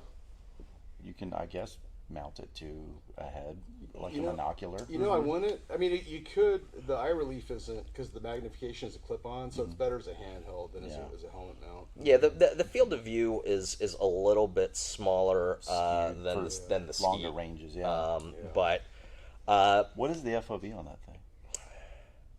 I don't remember off the top of my head. Is it like 20 degrees maybe? I just told you I don't remember off the top of my Like head. 22 degrees maybe? Maybe 23, 24, 7. That information is available on our website. Probably people have already jumped on our website. That knows about this. Yeah. That's extension 601. So Tom, when you were talking about it real quick here, you threw out a word that a lot of people don't know what the meaning of it is, and I get a couple phone calls every week about it. Micron. Would you talk real quick about what micron is? A lot of people know resolution. When you say 640, they get it. They bought TVs, things like that. But micron, when you say micron and thermal, they're not putting two and two together. Without going down a huge rabbit hole, Omicron. The lower the number, the more quality you're going to see through the lens. Like, basically, if you think of your TV, okay, the more pixels it has, the less pixelated it will look when you get close to it. And microns is the same in reverse. So 12 microns is the best image quality you can get on the market right now for a civilian unit. 640 12 micron. That's going to be similar to like any of the Envision products, the Trigicon EOs that all have 640 12 micron BAE cores. It's going to look the same as those, which is beautiful picture quality. What's the weight in on such a smaller package. Yeah. About 12 to microns, like I say, 14 ounces, is a something like that. spec, if you will, that a lot of people just didn't understand. They understand frame rate, they understand resolution, but then all of a sudden you talk microns, and they're like, what are you talking about, microns? Well, Tom, doesn't it also have to do with the sensitivity? So, like, it sees more variations in heat? Yeah, like this will see variations within half a degree. Yeah. Like, so you can actually tell the difference between Don and Eric, at a pretty good distance. What does that mean? well, like that one time we were hunting out in Nevada, and I shot that coyote, and within like minutes, it was the same temperature as everything around it. Yeah. And we had a hard time. It's tough. So the more variation, the finer, the better the micron. And the way I used to explain to people was, you could paint a picture with just a few different colors, but an artist could take a lot more colors and paint a lot better picture. That's what you're getting when you have a much more sensitive core. Yeah. basically. Yeah, I think it was, that was on Pocahontas, wasn't it? And with all the colors of the wind. Yeah. Nice. It's one of my daughter's favorite movies. Yeah. Same. Often wondered what color your wind is. Brown. Put it in your face, I'll show you. It's M81. One thing another thing about the Voodoo S is that it does have an adjustable POI. So obviously, with a lot of clip-on sights, one of the main issues that you get with clip-on sights, whether they're I-squared image intensification clip-ons like the CNVDL-R, or whether they're some sort of thermal clip-on, so you almost always have some sort of point of impact shift when you put that thing in, because ultimately the sights are bore sighted, and they're using a system of prisms or lenses in order to align it and collimate it. The Voodoo S has got an internally adjustable, digitally adjustable POI system where you can go ahead and you can install that thing, and you can actually dial out the point of impact shift in the thermal itself, so that way you can once you've dialed that out, you're going to have zero POI shift, and really that's probably one of the biggest benefits of the Voodoo S in comparison to a lot of other thermal clip-ons and other similar products. That's always been the biggest challenge with a lot of those. Is Well, that's why the calming. Snipe IR program was completely scrapped. I wasn't going right? to say that. We messed with that wasn't thing gonna say that. forever. I mean, we did. We messed with that thing forever. Dude, And we mailed that thing back and forth. we could not get it to work. Fortunately, this one works. Good. Works quite well. And they're available right now. There is, Everyday low yes, price. again, they are available right now, whether with or without the Wilcox flip to the side mount. They are $16,599 without the Wilcox flip to the side mount. So if you already have one of those, whether because you had a previous product that utilized it, or maybe one just happened to follow you home at some point in time in a past life, you can save a little bit of money by providing your own Wilcox flip to the Or side if mount. you got an airsoft version. Do they make airsoft versions of the? I'm sure they of will the now that I've skeet mount? said it. Right, yeah. Now that I've said it, there's going to be an airsoft version. True. Of the, True. There's an airflow version of you. Dude, How do you know this isn't the I'm the airsoft? real gun version of airsoft. What are you talking about? like the airsoft call it version real of me steel. is the entirety They call it of the real Far steel. East. I call it real steel, bro. He doesn't even know. It's called real steel, dude. It's called real steel. There will also be, that we'll be talking about a little bit more probably on Thursday, but there's also, so the Voodoo S, the S stands for short range, so shorter range, I should say. It's really optimized for about that, 2 to like 6x range of magnification. And targets that you would be engaging at those magnification levels. So it's great for things, like this, Vortex Razor or other LPVOs. In a lot of applications, however you may feel about that, in a lot of applications, it's used with the SU-230. That's the Elcan Spectre 1x4X. With things like ACOGs, and even one of the configurations that I like it in is actually behind a 3-power magnifier on a red dot. So I've used it. EOTech G33 or Yeah, with your dot on. Yeah. But there is an M version that, like I said, we will be talking a little bit more about on Wednesday. It's going to be a little bit more expensive, but it's going to be a true 1,500 meter capable thermal clip-on. It's going to have a lot of the same features, but obviously a much larger objective lens. And then there is even like an uber expensive version that is available, that will be available if you have the inclination and the resources. But there's actually a Voodoo B, which is a handheld binocular built on the basis of this technology from Pixels on Target. I love it. So it's stereoscopic vision? It's like binocular. Binocular. Yeah. So it's a PBS 7. Okay. It's a PBS 7. That's Yeah, with thermals though. So That's yeah. it's a little bit different than Settle down. analog image You just tried intensifiers. to church up a thermal PBS 7. tell Aaron Settle about down. I'm just joking. One That of sounds his really ideas. awesome. You need to tell Aaron about the M model. Yeah, that's true. So another, He'll buy one. Yeah. can you hand me the Yeah, sure. The whole bag. helmet bag? What's those things? Yes, please. So another great product that we got sent these very early on to do some testing and give some feedback on. But this is the Audi Gear helmet bag, otherwise known as the OG helmet bag. These again are available now on the website. They're available in multicam black, standard multicam, Ranger green, and what was it? Coyote. Coyote. But they're great little Actually, helmet They bags. have like a gray one too, I think. Like a I wolf think gray. they're doing a wolf gray. Well, they call it Audi gray. It's like their own specific gray, right? But it's gray, yeah. it's a nice It's gray. like Audi gray. Yeah. Fair enough. Audi It's Murphy like gray. it's like a weird, like sort of stone looking gray. It's really neat. It's like a slate. All right, argue so, about what so me we've- inside the bag, anyway, like, Jesus. What are you looking at me for?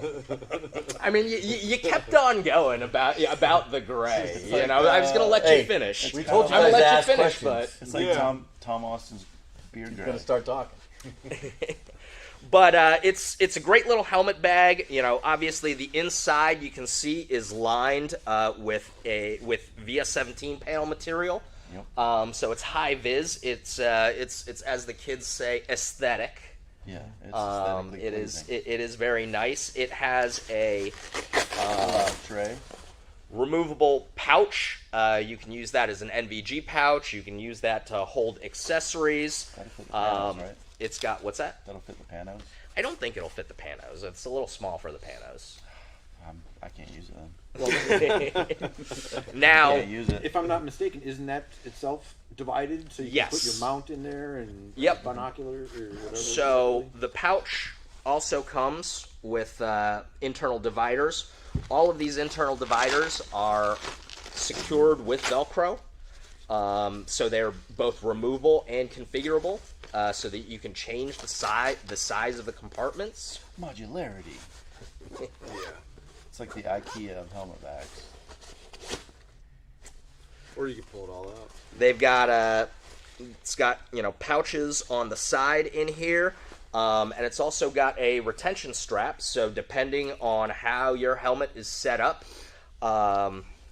you can use this retention strap, and it threads through this D-ring on the inside of it, and you can kind of loop that over and help secure your helmet. Pretty sure I got too much crap on my helmet to use that. It's all got loop panel, on the insides and on top of the NVG pouch to allow you to put all of your nifty morale patches. Tom, we're gonna need to get you some more morale patches. No, There's some like nudie girl patches and stuff that I've seen. Simple.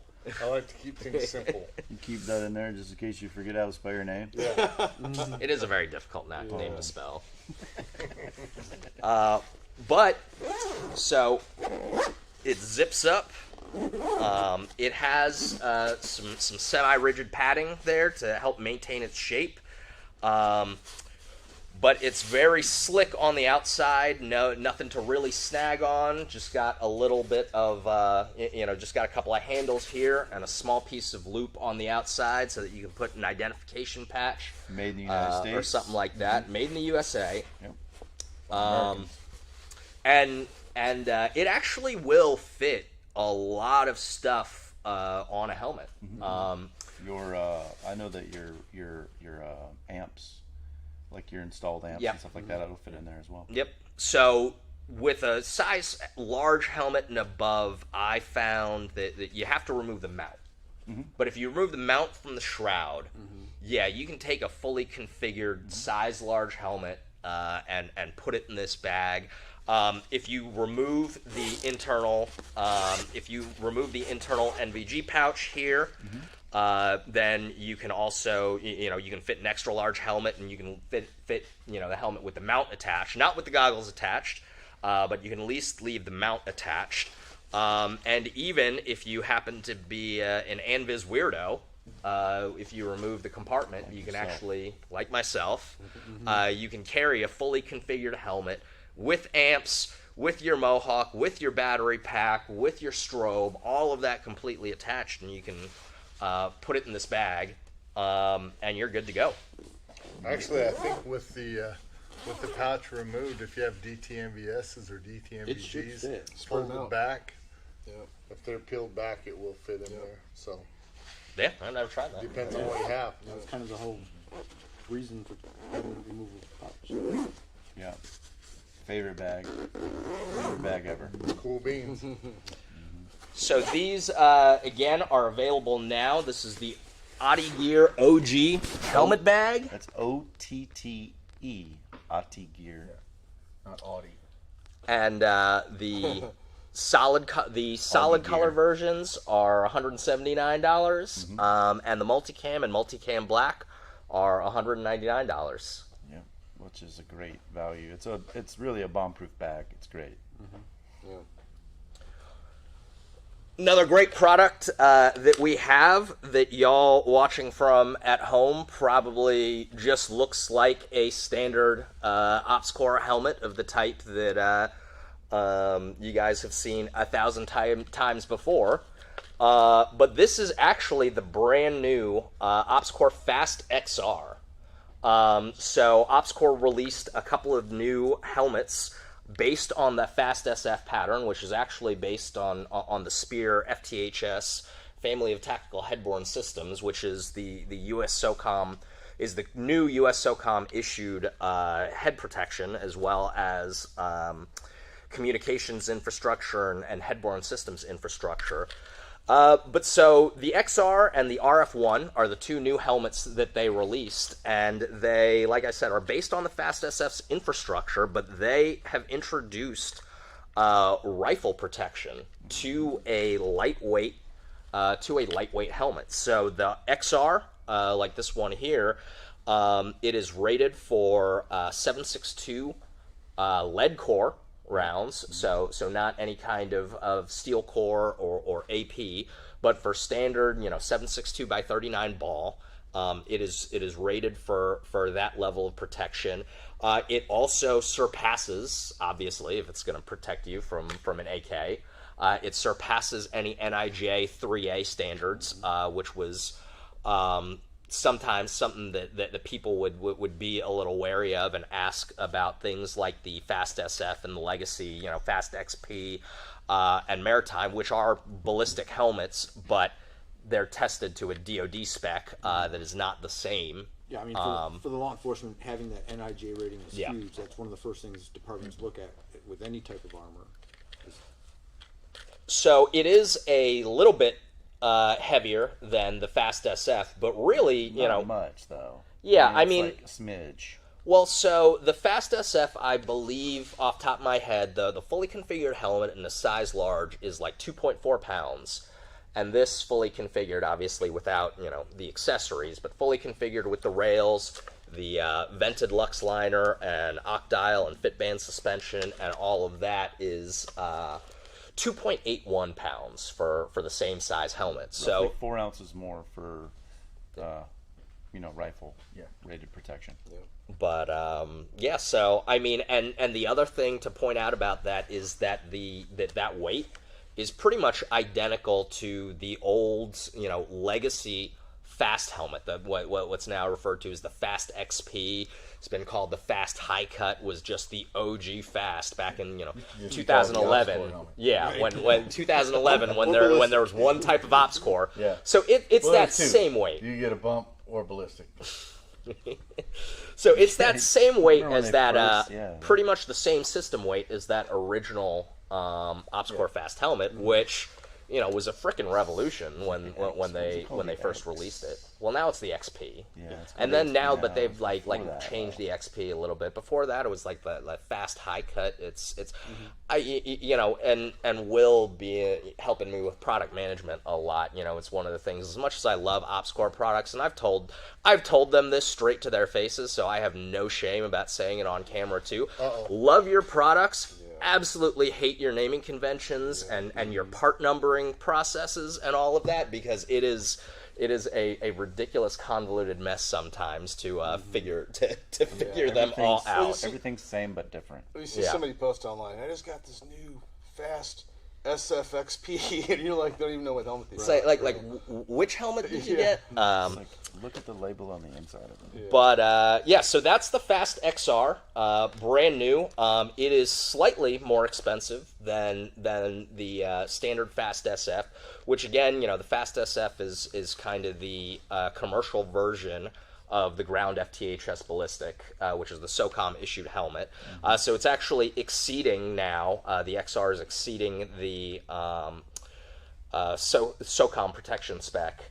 But it is They're all called something different. starts at $2,100 for the Fast XR, and then the Fast RF1 is rated for 7.62x39 steel core.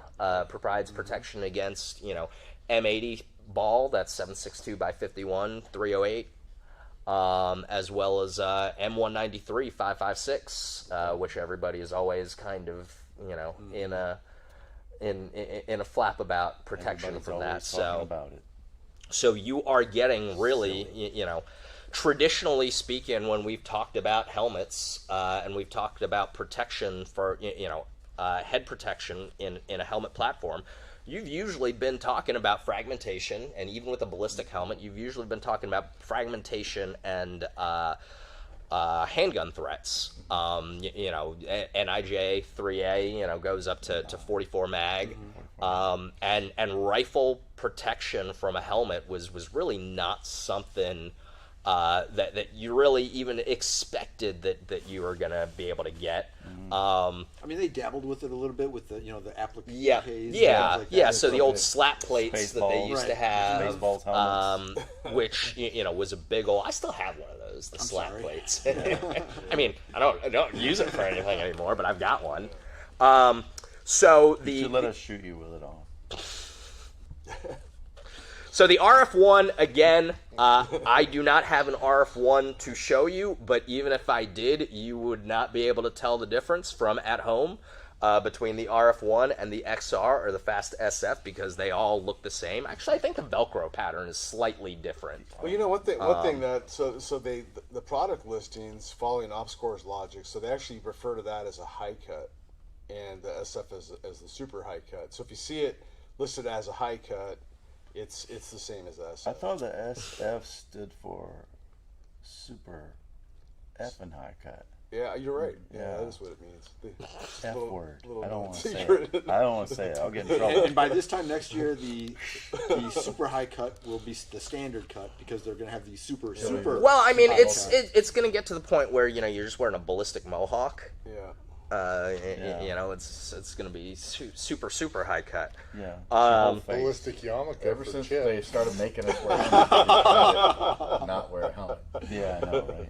But the John Wayne. so the RF1 is going to start at $32.50 for the helmet. It's going to be available in all of the standard colors, which by the way, for those who didn't get the news, OpsCore is finally dropping foliage green, and they're going to Ranger green. Do we have a sample? We do not currently have a sample But I of saw the it. Ranger I saw green, it at but the it show, is and it's nice. it is not, and that was my first question to them. It's like, did you guys really make Ranger green, or did you just rebrand foliage green? And really Ranger green. it's really Ranger green. And I'm super excited about it, because Ranger Green is the best colorway. But the RF1, The system weight of the RF1 is basically the same system weight as the old Mitch 2000, the ACH, the low cut helmet system weight. So RF1 is I think it's just a smidge over 3 pounds. So it is a little bit heavier than we've all gotten used to in the years of wearing ops cores. But if you really think back to the days when we all wore Mitches and we all wore or ACHs. It's really not that far of a step full back. Circle. We wanted lighter, we got lighter. Now we're going heavy. We want heavier. But the amount of protection that you get for that weight is significantly higher now. And I was telling Don this earlier. If I get shot in the head with a rifle, even if it hits the helmet, I'm gonna just still pretend like I'm dead. Still gonna hurt. Yeah. Oh yeah, man. Yeah. I'm still pretending like I'm dead. Ring your bell. Yeah. Take that opportunity to take a nap. So we've also got a couple of other small little things that we wanted to show you before we move on to a couple of products that I know that you guys are wanting to hear about. This may not look like a whole lot, but what this is a little Picatinny rail attachment that goes on a FLIR breech. That you're going to be able to mount an IR laser like the Tor Mini IR2. Is that thing on? Jesus. Quit pointing that in my face. Fucking pirate. My eyeball. Neither of these things have batteries in them. But the great thing about so we talked a little bit when we were talking about the Voodoo S about the breech, and I will say, the breech is an older piece of technology. I mean, it's an older system. It's got a little bit lower resolution than a lot of folks have come to expect. But it's a very small, very compact, and I think it's a very handy little handheld thermal. Yeah, I think bang for buck, that's one of the best thermals you can have, man. For the price it costs, you could drop it in your front pocket and go for a walk. So you want to watch people fart on thermal. It's super small. Is it the best thermal you'll ever have? But for the money you spend on that thing, No, I think it's a great value. It's an awesome little thermal. I'm a big fan of it. Yeah. But now, obviously, the FLIR breech has been around for a while. But the thing that we're talking about now is, like I said, the little extension rail, which is being made for us by Echo Arms. You may know of them from the fast attach plate, as well as some more new interesting products that we're going to have from Echo Arms that we'll talk a little bit more on Wednesday that are upcoming. I heard of her. But one of the downsides of a handheld thermal like this is the fact that while you can see with the thermal, if nobody else can really see, even if other people have night vision, even if other people have thermal, if you don't have a way to show them what it is that they're looking at, you're kind of relying on walking them in verbally or just essentially blind luck in getting them able to figure out what you're trying to look at. Yeah. So a lot of higher end thermals have this, as a native capability. They've integrated infrared lasers. So like the Voodoo S, which has an infrared laser that's built into them. FLIR breech does not, never has, probably never will until now. We have the small, affordable IR laser in the form of the Tor Mini, which we released a couple of years ago, TNVC exclusive product through Steiner. And then through the use of this little rail extension, I mean, you can put just about any kind of thermal or any kind of IR laser on this. It's a standard Picatinny rail. But obviously for the value, this whole package here is probably less than $3,200 to get this little package. And while there's not an internal reticle in the FLIR breech, it's still going to get you. It's still going to get you in the ballpark if you use that little IR laser. I dig it. It's a designator for the breech. Capability to have a designator for the breech. I dig it. Yeah. Very cool. Another product that we've got coming that is just one of those things that's just really cool. Yeah. you know, is really cool is the Nicorium wraps for the GPNVG. And they're going to be available in all of the standard colors.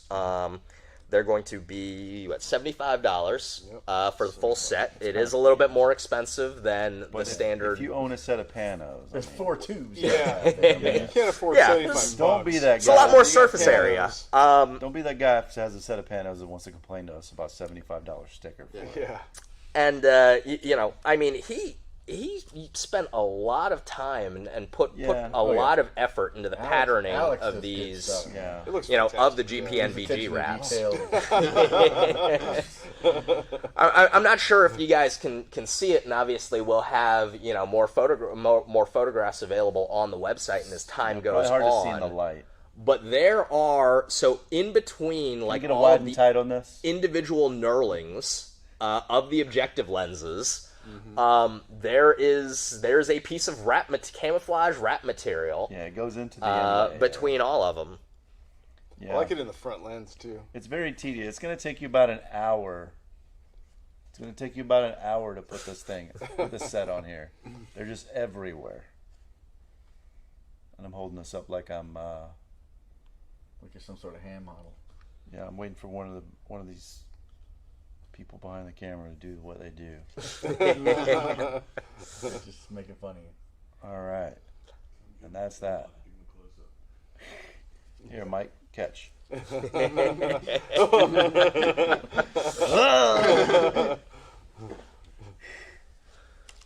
bitching. Eric Jace Crosby wants to know why Jesus is being so quiet.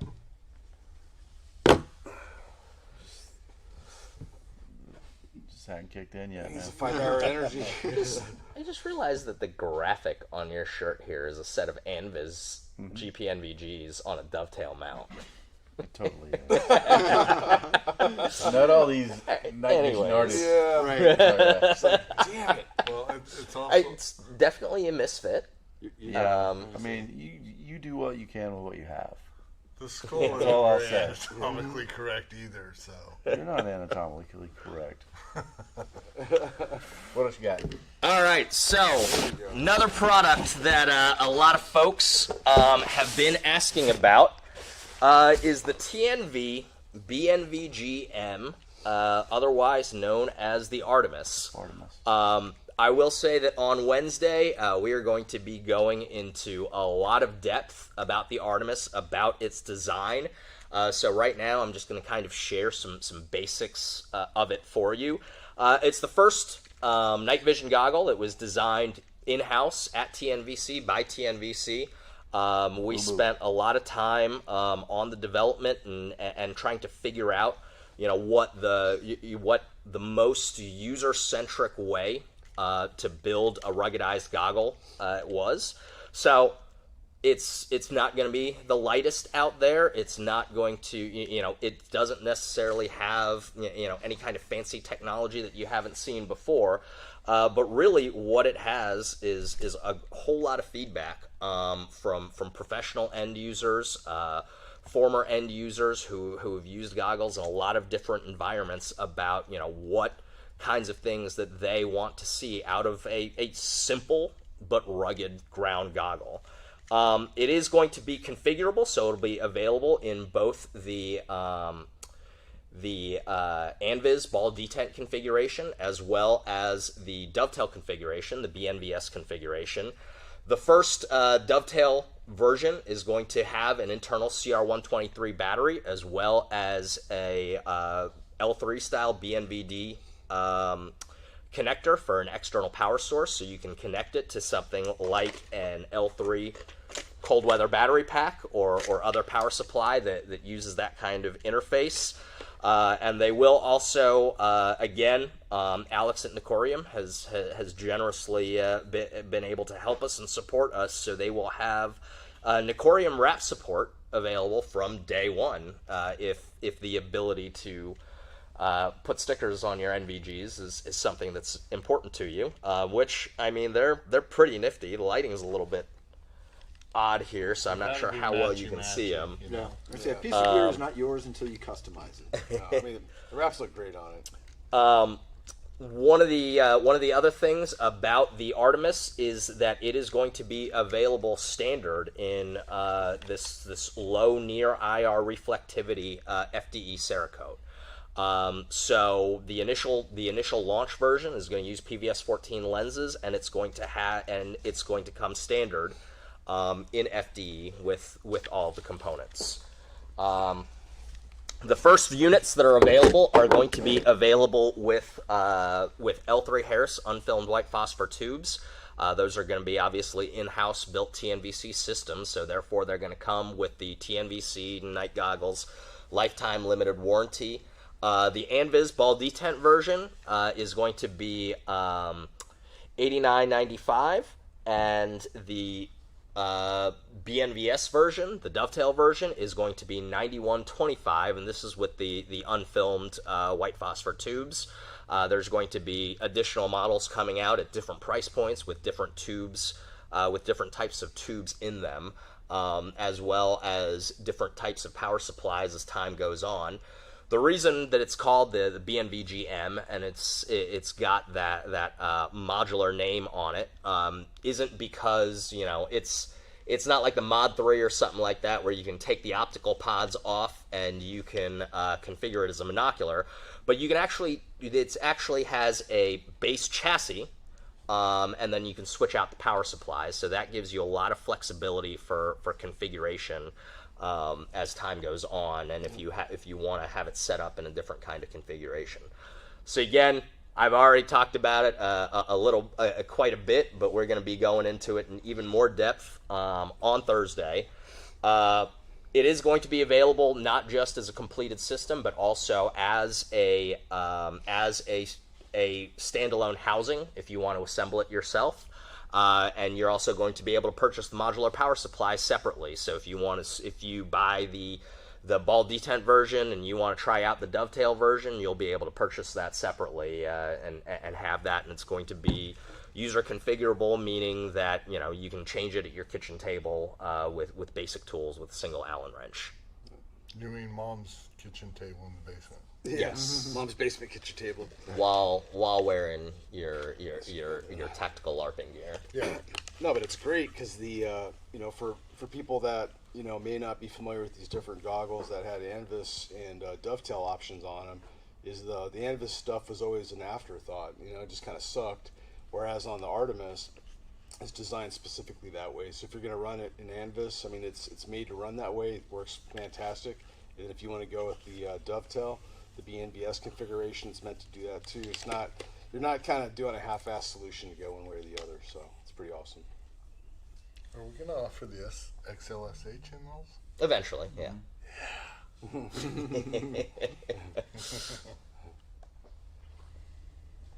Yeah, Artemis is awesome, dude. I'm glad to see that finally come to fruition, that program. Mm-hmm. So somebody asked about the weight differences. Obviously, the BNVS version is going to be a little bit heavier than the ball detent version because it's going to have the onboard battery. Right now, again, there's some different configuration options as well as optics options, but you're generally coming in around 21 ounces, which is a similar weight to that of the RNVG. Mm-hmm. Now, final little thing for tonight's new products that you may have noticed, or maybe you haven't, because again, this is some interesting lighting. This reminds me of our old SHOT Show booth with the with the green lighting. Not nearly as annoying. Remember when we had Lou Ferrigno drop by the booth? And I snapped some pictures of him turning green. I was like, "This is childhood dream come true."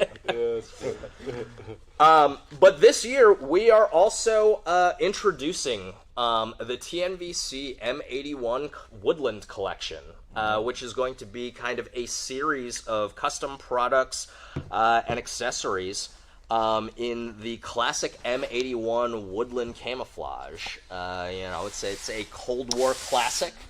A lot of us came up wearing it. It was the I don't know. Don's first uniforms were wool, but it was my first uniform in the Army. It was also, Issue to Piccolo too. So, And a drum. not only do we have the Nicorium wraps available for all different types of goggle systems in M81 Woodland, also to include the OpsCore amps, but TNVC is the commercial exclusive distributor of the M81 Woodland dipped of M81 Woodland dipped OpsCore fast helmets. So we have started with a limited run of the Fast SF ballistic helmet. These are also available now, and available only to vSHOTT registrants and vSHOTT subscribers who registered at tnvc.com/vSHOTT with 2 T's. It is at a special price of $18.99 for the fully configured helmet system. $1,800 M81 Woodland. The regular price is going to be $2,045. $2,045 in order to get the promotional pricing. You will have to use the coupon code that will come in your vSHOTT email. And again, these are available now. They are shipping to. We got a few in the warehouse, and they are shipping to us as I've we got speak. mine already. So. And then. Going along with the Woodland collection, we are also re-releasing, and we're actually going to make a regular product as part of our the M81 Woodland collection. Is the M81 Woodland Mohawk Mark II. That's going to be all of the different variants. I think we ended up one of y'all gave away the Mark I at SHOT Show that I had as a sample. But there is going to be a Mark I. Why is he looking at you? Why is it? I didn't do it. I'll give you Who gave away the I didn't even go M81? behind the booth. What are you talking That's probably about? Tom. So, I got like You the piece first, of shit. I got like the I mean, first I don't remember M81 Mark who I. gave it away. Tom. You piece of shit. Point Didn't is, give it away. it is It's on going its to own. come in Mark I, Mark II, and Mark III. In addition to the Mohawks, we are also releasing our NVG PPE. That's the night vision goggle pouch padded expandable. You can see why it's referred to as expandable. Yeah, also expands. in M81 Woodland. It's like my pants. It's not expendable. It's expandable. And finally, Audi Gear is also making us a special edition version of the OG helmet bag, also in M81 Woodland. It's got all of the same features as the standard OG helmet bag, But this is cool. but instead of the VS17 panel lining, it's got the TNVC green internal lining. Slimer green. And it also has internal molly loops so that you can actually put an NVG PPE on the inside here and then put your helmet on top over of it. top of it to protect it. So that's the TNVC M81 Woodland collection. I just got an email earlier today that OP Tactical is restocked on Cry G3s also. So again, just like we are not Tactical Holster Company, we are not Tactical Pants Company or Tactical Threads Company. So we will not be selling the Cry G3s in Woodland, but OP Tactical is. But I want to complete your woodland You can look. buy them. So if you want to have the full Woodland kit, you can now do so, including a hydro-dipped ballistic helmet, the best ballistic helmet currently available on the market. Yeah. Get your old Haji uniforms. Use out. Yeah. Wear that shit. Oh yeah. So what do you guys think? We got Love it. new products. Yeah. Yep. Love it, man. We got some giveaways. I'm down with it. Giving anything away tonight? Or We do have some giveaways. I'll give away the so, sticker. well, Give so it to you. the first giveaways that we're gonna have is going to be every night. We are going to be giving away 5 of these vSHOTT patch and sticker sets. So it's going to be two stickers and a patch. This was our special edition patch. We've always done a SHOT Show special edition patch. And we extended that last year when we did vSHOTT, and we've continued it this year, so it's kind of our annual special edition patch. Yep. So we have 5 winners for tonight.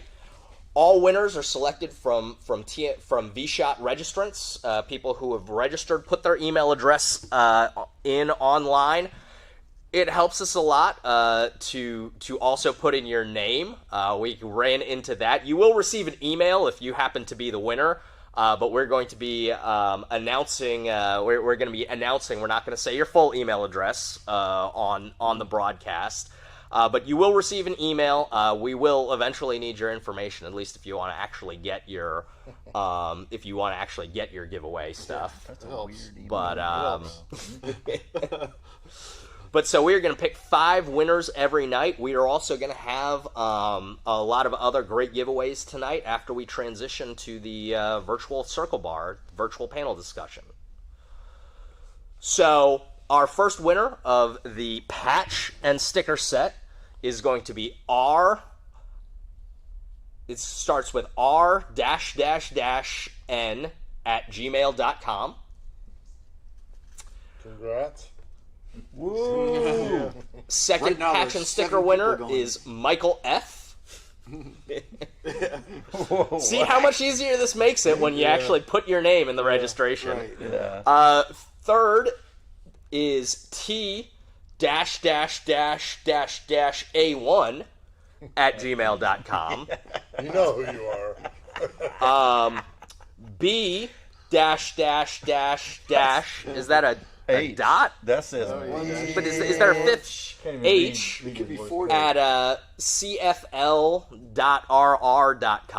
that the number 4. Is that a 4? That just says bitch. Really long. At cfl.rr.com.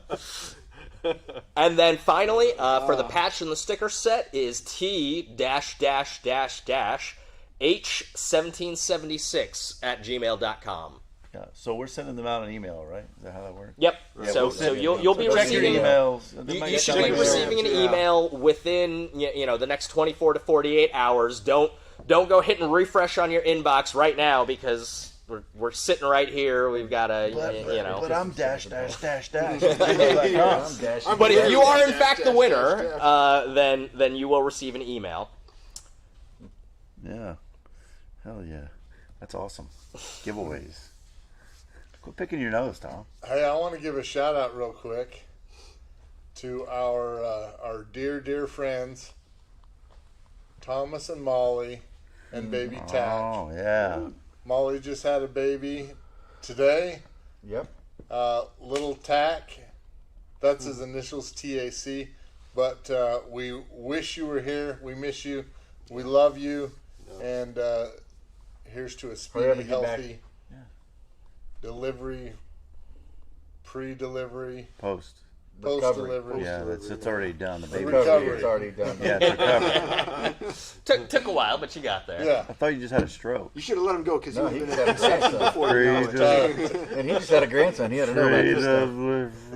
So yeah, and Molly and Thomas, some of y'all may remember Molly from last year's vSHOTT. They are very much integral parts of vSHOTT, and they have been from the very beginning. None of this could have happened without them. Part of the Base TNVC Camp family. Creative. It is we're sad that they're not here, but we're so very happy for them and for the new member of their family, and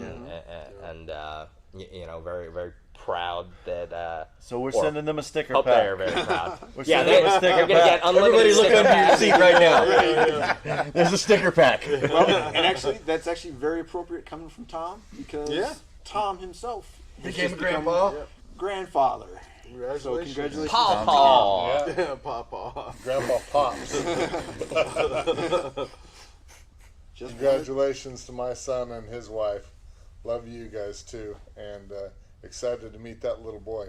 He was born a couple days ago. I haven't met my grandbaby yet, but I'm excited for that. Yeah, congratulations. Yeah, congratulations. Thanks. Sound like you're already slacking as a grandparent. Yeah. Jesus, dude. Probably hunting or something. Probably hunting, doing other things, watching TV, Drinking root beer. drinking root beers, drinking lemonades down at Applebee's or something. Piece of shit. So we've we've kind of gone through most of the scheduled programming. Y'all ready to Yeah. grab some drinks and answer some questions? Yeah, let's do it. Sure. Good idea. All right, ready? Yep. Ready? Break. All right. Wait. What? I'm blocking you. What are we doing? Yeah, we gotta. They're doing video.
All right, guys. Welcome back to vSHOTT 2022.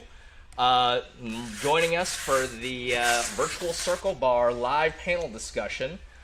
We've got a couple of screens out here where we're where we're kind of tracking your questions. We're going to do our best to answer Or as are many we of just them. goofing off on our phones instead of paying attention? You'll never know. We're going to do our best to answer as many of them as we can. But please be patient if it takes us a minute to get around to your question, or maybe we're just not answering because we don't like you. Before we get started though, we want to announce 2 more giveaway winners, who are going to be the winners of a $100 training voucher to the TNVC training program. So you will have $100 off to any of our training classes. That is to any of the training classes. Unfortunately, it's not for the Try Before You Buy events. But for our training classes, you can get $100 credit towards your class. So the 2 winners of the training vouchers are V dash T at gmail.com. Seriously, guys, put in your names. Put your names in when you register. The second is going to be 1996 P at gmail.com. So congratulations, guys, and we hope to see you guys at a training class very soon. Yeah. Yeah, congratulations. Yay. If you're not into training, you are now. Hey. Woo. Good deal. All right. So what have we got for questions? I got a question. Who's this long-haired dude that's sitting over here? Who is this long-haired dude that's sitting over here? Why don't you introduce yourself? I'm doing my hands.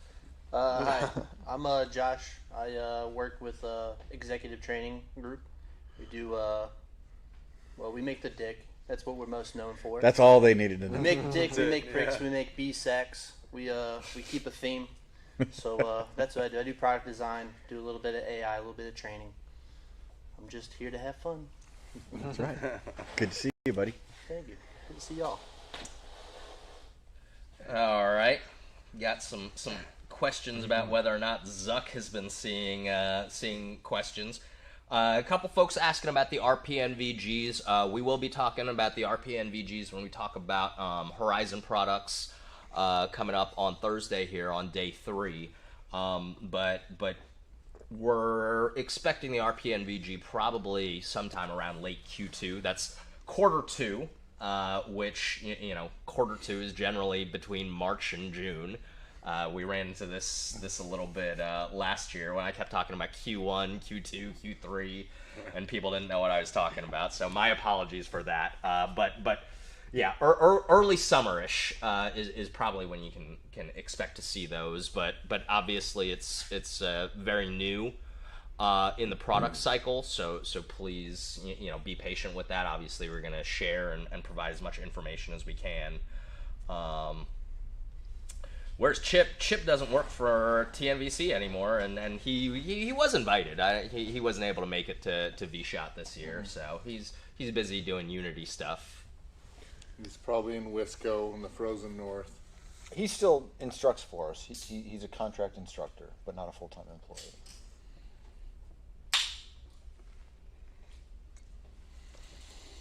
All right. So no one wants to expand on that? Expand on what? Go ahead. You guys are awful quiet about that Wait part. for the next. No, he doesn't work for us anymore. Don't read into that. So I took Chip's job And my job. and Don's job. No, Chip and Unity Tactical, are both still great friends of the company. And like Mike said, Chip is still active with our training program. Just not able to make it today. Any hybrid night vision or thermal solutions coming for civilians other than eCody? I know there are some things that are being worked on. The majority of them I can't talk too much about today, and unfortunately, unless something changes between now and then, I'm probably not going to be able to talk too much about them on Thursday either. But there is, there are a couple of things being worked on by a couple of different folks in a couple of different market spaces. I think that's Pretty vague. what I will say there. You could have just said, I don't know. Pulsar actually has some digital night vision with thermal overlay that you can buy right now. Well, they just released it at SHOT Show, so you probably can't buy it right now, but you can go research it right now. I can't remember the name of the unit that I looked at, but it was a binocular digital night vision with thermal overlay. It looked pretty cool, but you know, it's basically geared towards hunters, and it's in that $3,000 price range. So some interesting stuff there, but it's not duty gear, not mil spec. So that's a good segue into another question that we got as far as thoughts on new digital night vision. I'm going to pitch this one to the group before I start rambling, because y'all know that I can do that at times. So what are your thoughts, digital night vision? Well, it depends. Some of the new camera sensors, like the Sony A7, looks like daytime. I mean, yeah, the A7 IIIs or A7 IVs. There's some really amazing technology out there. Oh yeah, that's essentially digital night vision in a roundabout way. Yeah. And like the Psionics cameras and stuff like that is digital night vision. So I think there's a space for it. What it is yet, I don't know. I don't think it should be used for gunfighting or things of that nature. But it will be the next step in night vision technology, image intensification technology.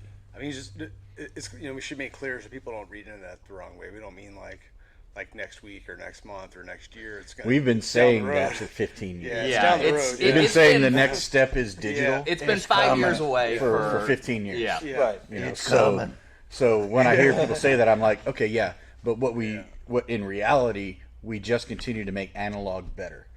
And as analog gets better, every couple of years, the data sheets are just so much better than they were, right? Yeah. And we don't have a helmet mountable, handheld, man portable digital system that even comes close. Right. No. 10 years ago, the Department of Defense was telling the industry, we want digital, we want digital. Now they're not even saying that. They're saying we want fusion. And I would say the biggest hurdle to overcome with that is if you're using it as helmet mounted, you're still staring at a flat LCD screen an inch in front of your eye. There's lag time. It's not gonna, it's not a pass-through unit, and that's why analog night vision works, is because you're looking through the device. With digital night vision, you're looking at the device. Yeah. I mean, it's one of the few areas of technology where that's the case. I mean, everywhere else, digital has just, years ago, leapfrogged analog, but for whatever reason, we haven't done that, and it's not for lack of trying, because like I said, I think it's just we've been predicting this for a long time, and it's just demand. I mean, look at how fast like cell phone cameras, the quality of those as far as digital, video capabilities and photos capabilities came. They were like dogging DSLRs for a while, and then like better DSLRs came along. Yeah. So it's just demand. Everybody's got a phone in their hand. So now with more people using security systems for digital night vision to be such high demand, I think it's just a matter of time. Well, I watched a hog hunting video last week, filmed with one of the new Sony A7 whatevers. Yeah. And it's amazing. I thought it was daytime until I saw some stars. Yeah. And then I realized these guys are wearing nods, and you can see a little bit of eye glow, and I was like, holy cow, it's just... that's they take awesome. They do these mods to them where they take the infrared filters out of them, so they'll pick up essentially all across the spectrums of light. Yeah. It works insanely good for stuff like that. for low light night photography and video. Yeah. They are expensive. Those A7 IVs and A7 IIIs with the modifications are pretty expensive. I mean, I think the A7 IV is like what, $3,700 with that. Ford, yeah. Yeah, Well, I about think four. it's the A7S. I think is the hot one right now. Yeah, the A7S. That is like the best. It's like $4,000 with the IR filter removed from it. How dark can you go though before you need you can IR? get pretty damn dark. Can you get pretty Oh dark? yeah, you can get pretty dark. There's some videos online with it. It's remarkable. they're filming them. They're filming great white sharks hitting seals in the pitch black out in the middle of the ocean with them, like it looks like daytime. Yep. But when is it going to be useful in a night fighting scenario? Yeah, I mean, that DSLR camera is If heavy. ever. It's big. It's heavy. It's going to be a while. Don't hold your breath. I'll get you want to ramble. Ramble. I think you guys. I think you guys have got it pretty well covered. You know, I mean, there's some impressive platform mounted solutions out there, but you know, something that you hear a lot in you know, like DoD circles and technology circles and stuff is going to be what's referred to as SWAP, which is size, weight, and power. So in order to get say WAP? in order, you know, so digital night vision that you know competes in terms of capabilities within the same you know SWAP class as say a PVS 14, I think is still going to be a little bit out, a little bit further out. We've got another question that I'm going to go ahead and answer real quick, and we're going to move right on by. Will the Raid XC have a civilian model? Yes, it will. We will talk a little bit more about it on Thursday, but it will in fact have. There will in fact be a civilian version. If you'd have went to SHOT Show, you would have known that. Here's a good one. That you know could trigger some discussion. Lowest cost IR laser illuminator that you find viable. That's a good one. Laser. The age-old question. Viable. You mean laser aiming module? Yeah, I mean, I'm assuming. I'm just guessing based on you know what the Anything you we know sell on this. on our what site. they asked. I mean, standard illuminator, the Kiji. But if it, you know, and that's a laser. Are we talking multi-function aiming laser? That's what I'm asking. Well, I think they're asking about you know any kind of. I think that's what the question is. Yeah. What is kind of the minimum acceptable? Yeah, you know, the minimum acceptable setup to have IR aiming and IR illumination. At PLC. Yeah. Depends what you're doing. What are your needs? Yeah. What are you going to be doing with it? And do they have to be integrated? I mean, you could do a Tor Mini and a Kiji separate and still get the same kind of effect. I mean, Yeah, you could eat Spam every meal too, you know, it just and depends not be on- hungry. But you know, is that the right answer? No, the right answer is a all-in-one. Yeah. You know, and you're not going to change my mind on that. Otherwise, you're just trying to make something work a way that it's not supposed to work.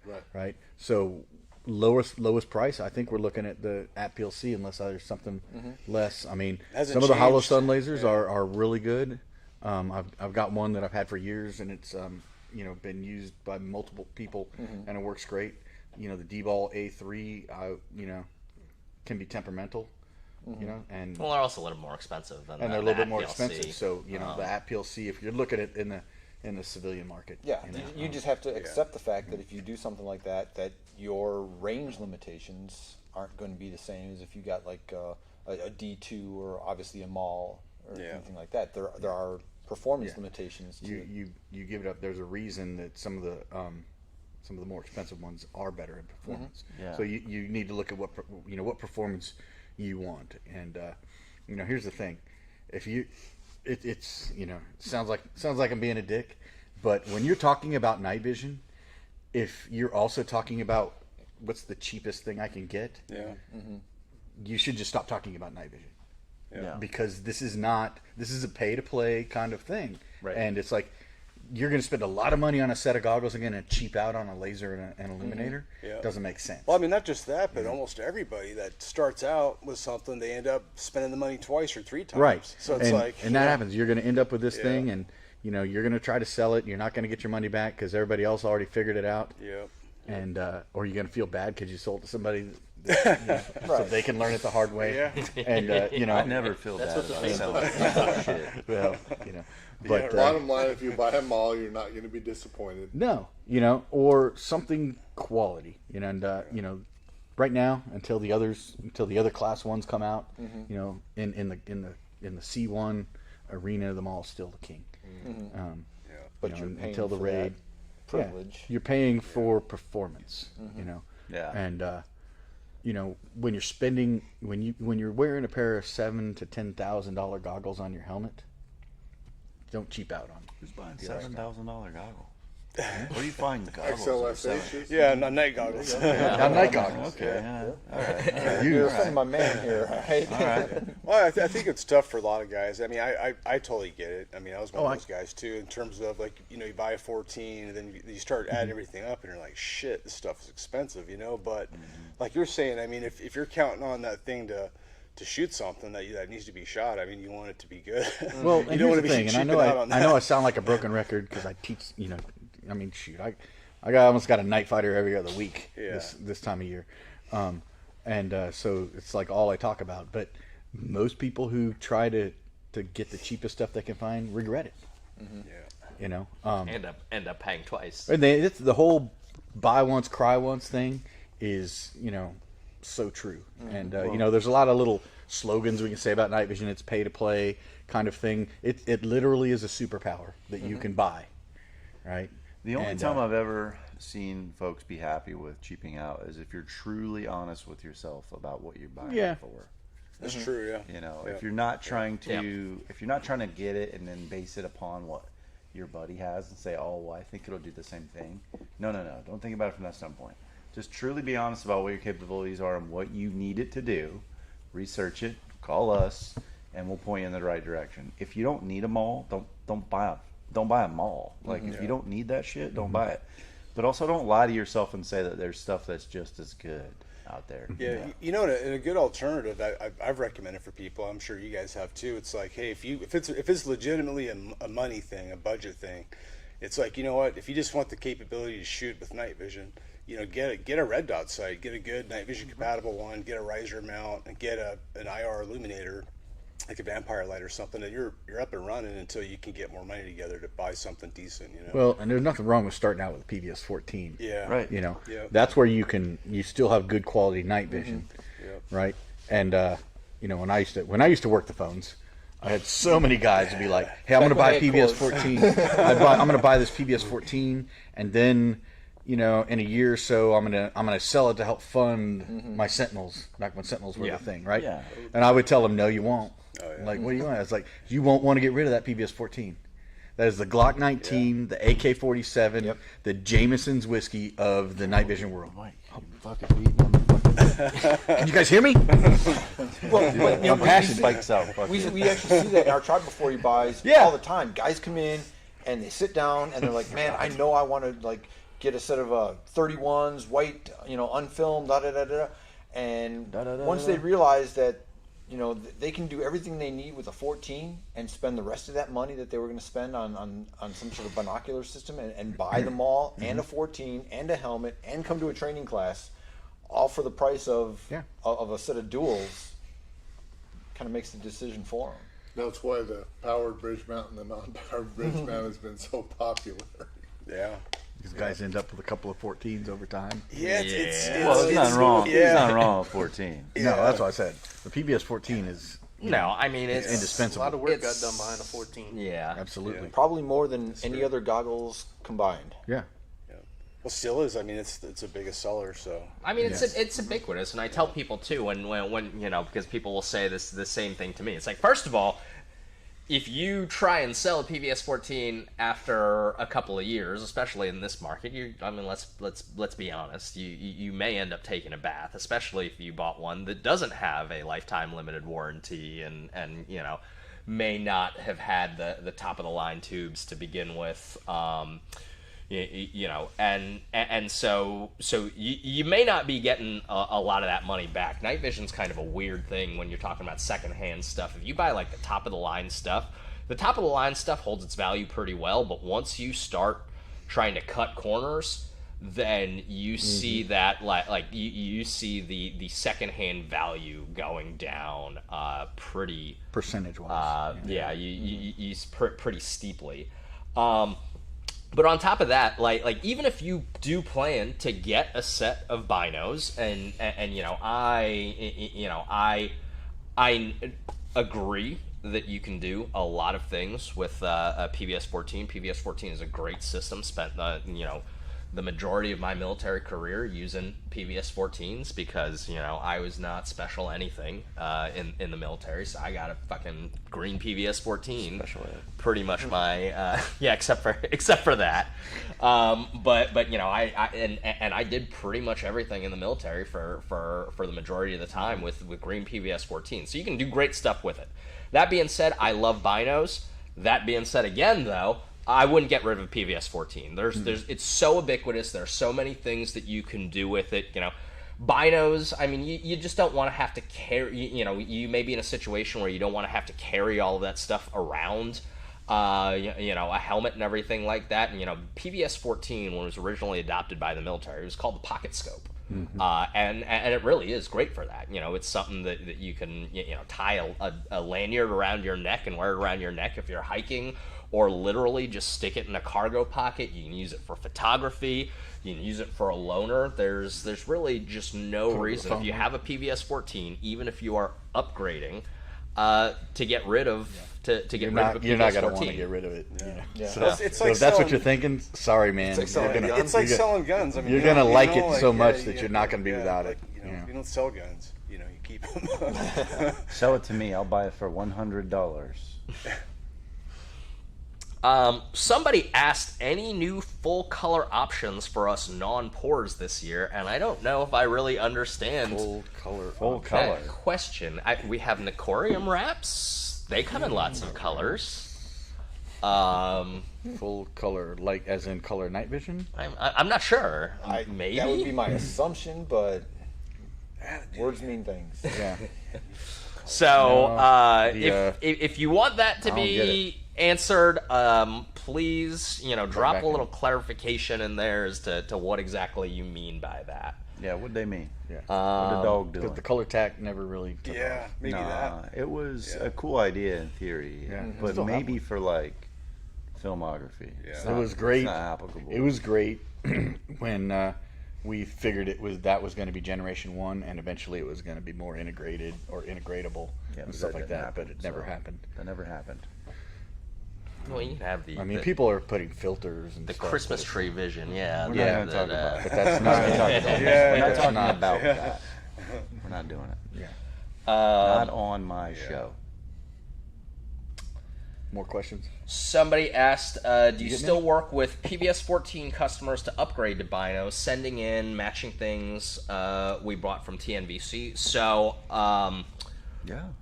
yes and no. If it is possible to perform an upgrade with what you've got and what you send us, especially if it was purchased from us and we have the spec sheets and we're able to get a good match, we will help you as much as we can.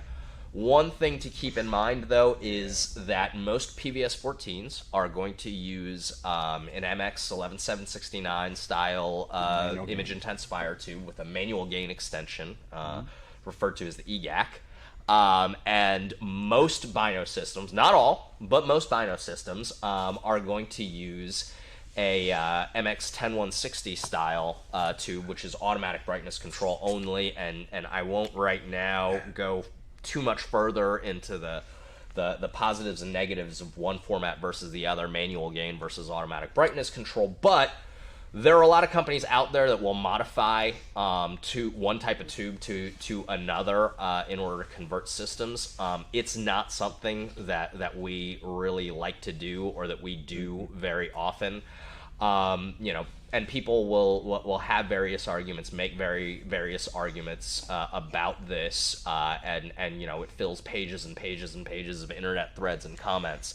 But part of our part of that is really to a certain extent a matter of principle for us, and in that we're going to assemble systems with the right parts, with the parts that it's supposed to have. Just because a thing can be made to work, we're not going to necessarily do that. And while it's not common, there are some potential downfalls with that. There are some potential pitfalls with that are just not not necessarily worth the juice isn't worth the squeeze.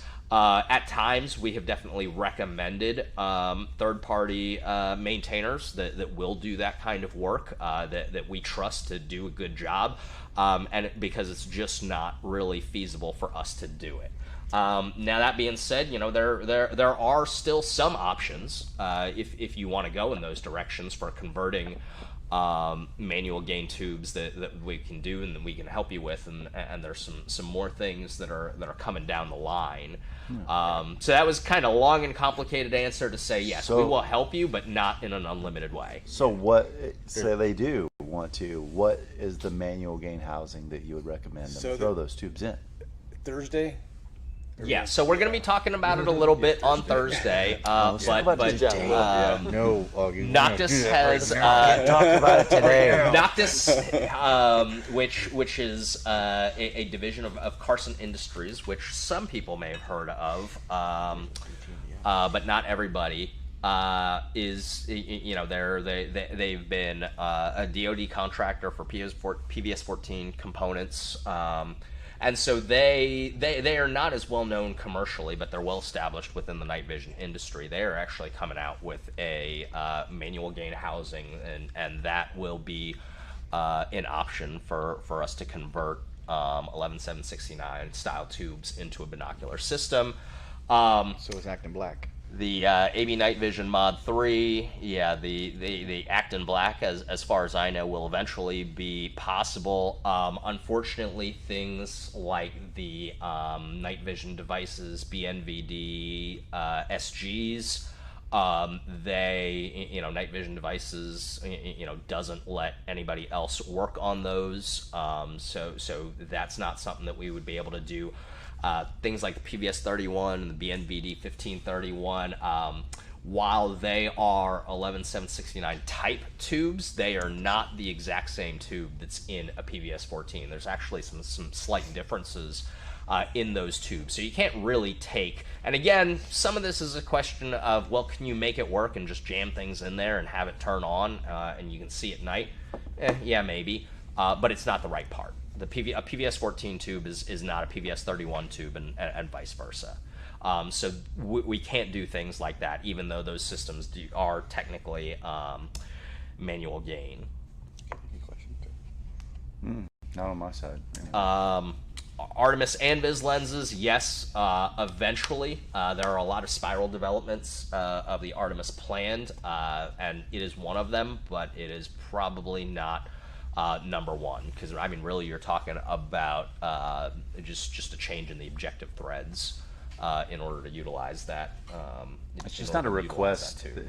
Not a lot of folks request Ambus lenses on ground-based systems, because that's why we went away from. It's made for pilots. I mean, I know there's a lot of guys that buy, they pick up an Ambus 9 or something, and they would just want to switch the whole thing. But I mean, you do lose some performance if you keep those Ambus lenses. So it's always it filters out some shades of light. And that can be a problem when you can't see certain colors of light. Yeah, definitely. So 14, definitely 14's the way to go for the objective lenses for sure. So somebody asked about any NVG specific medical gear coming out, like the vein finders. So I know we had the vascular. What was that called? What's it called? I can't remember.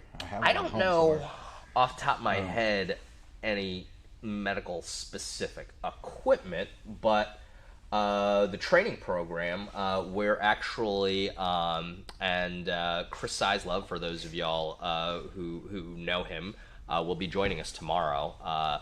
But we're actually going to be doing some partnered stuff with our training program with the Director of Medical Programs, Brad Gilpin, over at Blue Force Gear, which is right down the road here in Pooler, Georgia, from where we're sitting right now. So we may, I don't know if you want to touch on that a little bit. Savannah.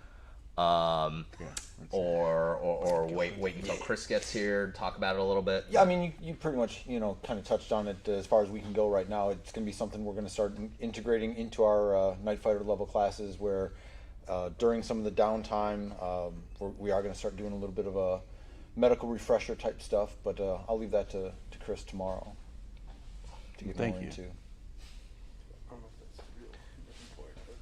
All right. Somebody threw in there that I'm gonna kind of get out of the way real quick. Any chance? They said any change really, but any chance we'll get a civilian version of the NGAL? Anything is possible. That's but yeah, anything is possible. Anything is possible. It's probable. Probability. Probability is a different question. Here's a good one. Favorite go to war / workout song. All right. I mean, we usually end This up one's starting to easy get for these. me. The Cotton Eye Joe. That's a good one. I think mine has to be. I don't know what the actual name of the song is, but the Black Betty. You know what song I'm talking about? Oh, Yeah. Bam, bam, oh Black Betty. That one. I'm sorry, do that again. How'd they go? Oh, bam, bam, bam. But we'll probably have the entire chat singing here in a minute. I'm interested to hear Tom's answer. It's gonna be Gotta like be a something hymn. from Barbara Streisand. Something from the Old Testament. Like a hymn. I like. You gotta throw some phlegm in there. I don't know. There's a lot of them. Not I would say probably "Disturbed the Game." That's a great Okay. song. If you don't know that one, Really? it'll get you pumped. I figured you would be more of a Nickelback kind of guy. Did you? Something from Coldplay. Look at this photograph. What else you got? Jesus. You got something on this What about one? you, Mike? What are you listening to these days? You know, Little Megan Thee Stallion. no, I mean, I wouldn't say I had a favorite song, but That's my like best one friend. of the memories I had was like when I first got on the team, we'd go to ride out to a search warrant or whatever. One of the sergeants that was always riding the Bearcat with us had a mixed CD, and the first song on that CD that we always heard every time was "Let the Bodies Hit the Floor."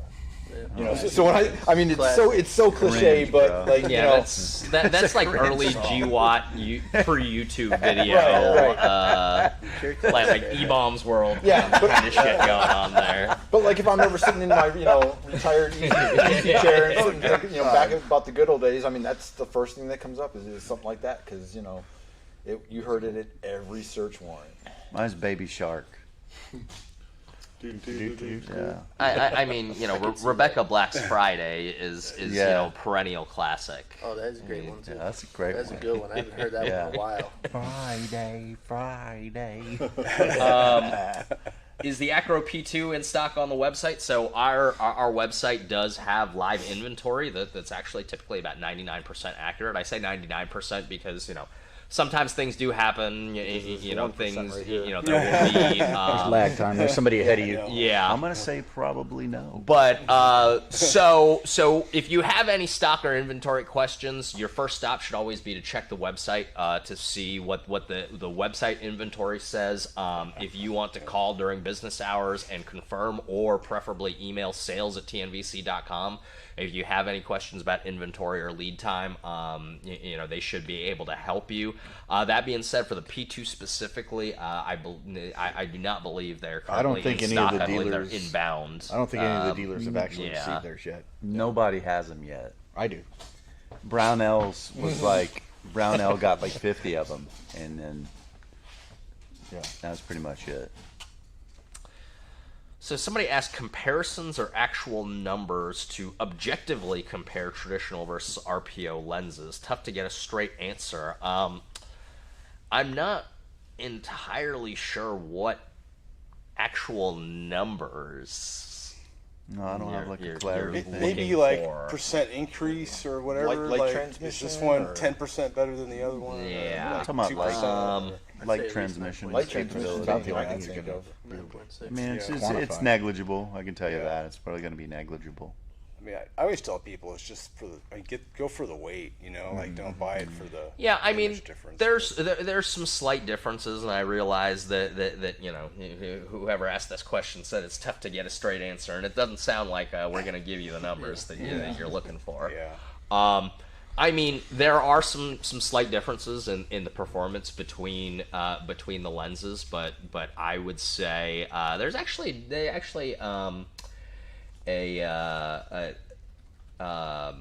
a guy from Canada that we're collaborating on a few projects for that wrote a pretty good article talking about them that you can find online. Op4 Solutions about them and did some comparison photographs and testing and stuff like that. I mean, obviously we've got them, we've used them, we've passed a couple of sets around, and we we're able to build systems with them. But long story short, yes, there are some slight differences in both performance and behavior. But they're all, I would say, relatively marginal. It's essentially, the big difference, the big discriminator is weight. They're, supposedly they're slightly better.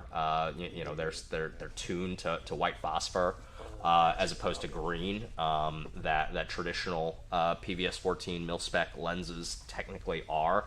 But again, some of that too, you're also talking about like a clean room environment lens of the type that, I mean, I've never seen in the field. Maybe any other people take better care of their equipment than I do, but there's always a little bit of dust or smudge or something on there. I mean, just as a natural consequence of handling.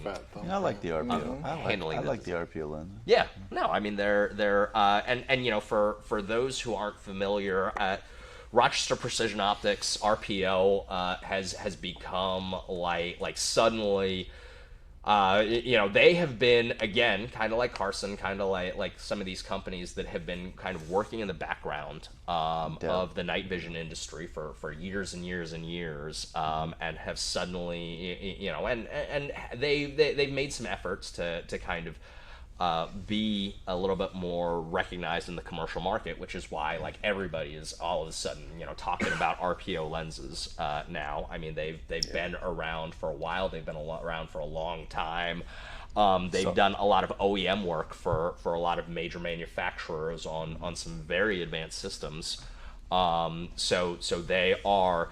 It's not like some random company that came from nowhere is suddenly coming out with these brand new lenses. They are a long they're a long established company in making optics for night vision devices, and I think they actually.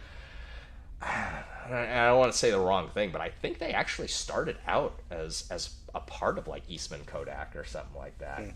But I don't quote me on that. I mean, the same thing happened with Deb like 3 years ago. Yeah. Same thing. Everybody thought Deb was like some new like company on the scene. It's like, no, they've been around for forever. We have somebody wanting to see Josh's dick. Yeah. See, this is why I named it this. So I have grown men asking to see it. Yeah. May we? Yeah, I gotta grab it though. Yeah, grab it. You gotta go grab it. Of course you can. You gotta go whip it out. Grab me a beer too while you're up. Me. No, I don't know there, Josh.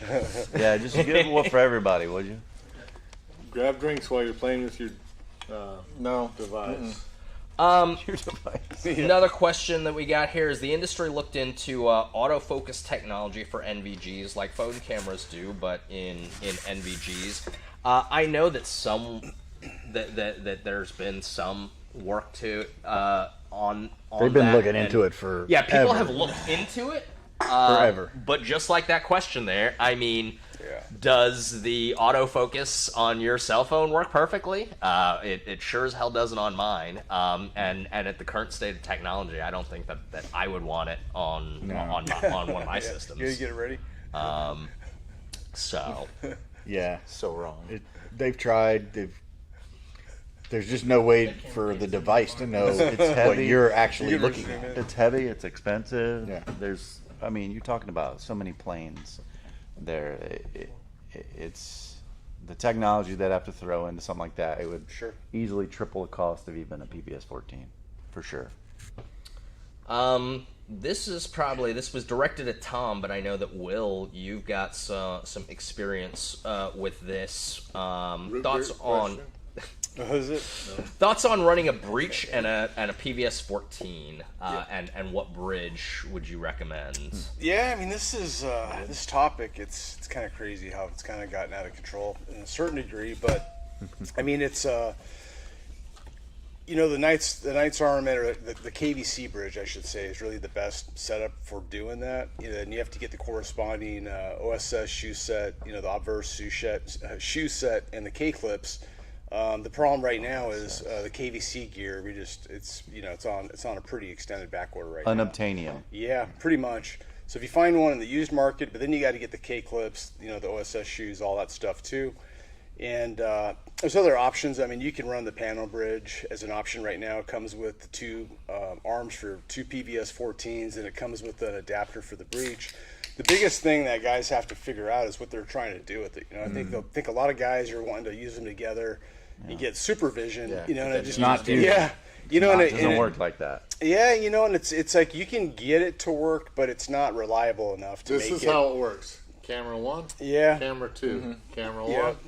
You can't run camera 1 and 2 at the same time. It will give you a screaming freaking headache. Yeah. Your brain will not merge them into one unit like some people say. What was that? I mean, you can. I mean, to be fair, you can. You can get it to work. So some individuals can do it better than others, but it's not reliable enough to be something to where, like Tom said earlier, for duty grade, it's not a duty grade setup. If you want fusion, buy a proper, E-Cody or Legacy Cody clip on and put it on your night vision. But so buy it if you want to scan with thermal on your helmet.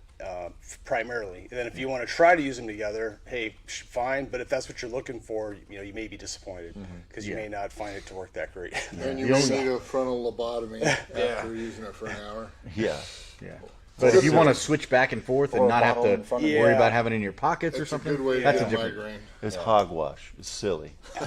I mean, Silly to be fair, it can. It's not reliable though. Quit defending it. Yeah, to be fair. No, we're not here to Crush be this fair. guy's hopes and say, don't do it. We're not here to Will, be tell fair. them the truth. The truth is, don't do it. Yeah, I Just know. crushing people's dreams. I know. Don't do it. 6v1. I mean, what I will say is that it's that idea of using like a dedicated thermal and a PVS 14 bridge seems to be, and I think that's why the question was directed to you, Tom, seems to be much more popular with hunters. I think for guys like some of the rest of us, whether you're talking about like SWAT on LE or military, especially when you're talking about like fast moving stuff, the final final assault across the objective and stuff like that. It just is not what you want. It doesn't work for that. But if you're doing so I think that a lot of us, because this is something that we all at some point, tried. We all at some point, thought like, oh, maybe this would be fucking awesome, and we're like, oh, it's fucking not. And I think some of that does have to do with the perspective that we come from, because again, a lot of hunters seem to find it extremely successful for them and useful for them, and maybe coming from a vastly different context, it has some applications that maybe perspective. The only practical application I see is walking in under nods, because you can navigate terrain. You can see where the ditch is or the neighbor's fucking fence or whatever. Yeah. And then turning your PVS 14 off and turning your thermal on to scan for animals, and then switching back. But to use them both together doesn't make any sense. No. Yeah. There's so many limitations. That's the only time that it makes sense. Somebody was sitting around a fire and it was like, never been done before. No. When they come up with that idea. I'm going to make fusion inside my brain. Don't buy it. Don't buy it for that. There's a reason that fusion costs what it costs. Yeah. And doing 14 in a breach stop trying to be cheap. Equal that. Yeah. Like you're getting at, Augie, I mean, it is really popular for a reason. That's because guys do find it successful to have to have thermal on their helmet for long-term scanning, and so that's what I always try to tell guys: hey, buy it because that's what you're looking to get out of it. And like Tom said, if you're going back and forth between the 14 and the thermal, I mean, that's how you're going to use it the most successfully, versus trying to use them together. If you buy it strictly for that, like you're if you buy it thinking you're getting fusion, you're going to be disappointed most likely. Will does it. Yeah, he's defending it Will way uses too them at the same time. You're defending it way too much. You do it, don't you? Well, I mean, I'll say, I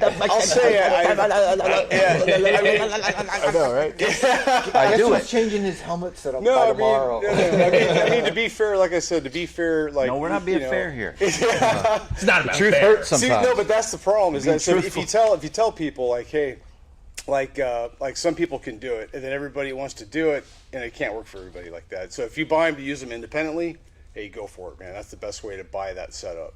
So. Will, I mean, not everybody gets a trophy. All right, I am going to Josh. You ready to show everybody your dick? Yeah, I don't know if we can zoom in far enough to see Yeah, you need a my big ass little dick lens here, but yeah, my little dick. The jokes are endless. It's really not much to see, if you know what I mean. What does it do, Josh? How does it work? But it's got a lot of power. It can take a lot of power. Yeah. And deliver it. Yeah. So really, the dick Goes all night long. Well, there's two different versions. This is technically. Well, let me start the story a little bit. The dick is for the DTMVG. It replaces the original battery cap and the CR123, and this allows you to run external battery packs like a BP. What's the nomenclature for that thing? Good ground. The TNVC, ABC, yeah. The ABC pack. Yep. ABC 1, 2, 3 pack. We said ABC. Air ground. I think, yeah. There's a lot of. The Anvis to BNVS conversion. It comes with that, but Yeah. you can also run like the cold weather pack for like the 31s. So you can run that, and then they came out with the DTMVS. So then I had to change this. So that one is called the TSC, or the Second Coming, since it's the and that's COM, not UM. Yeah, you bunch of dirty degenerates. Yeah. Basically same function, just new housing. It's really simple. Mm-hmm. It's really all it is. Thank you for Small showing little us dick. your dick. Yeah. So Anytime. It's small but powerful. So what this technology does is it just to make takes yeah. a system that's not natively capable of using an external battery pack and gives you the capability, right? Correct, yeah. Oh. Fancier words and such. Gee, that's great. Everybody needs one, huh? Yeah. I mean, I don't know if I'd say everyone needs one. What do the natives personally, have to do but- with this?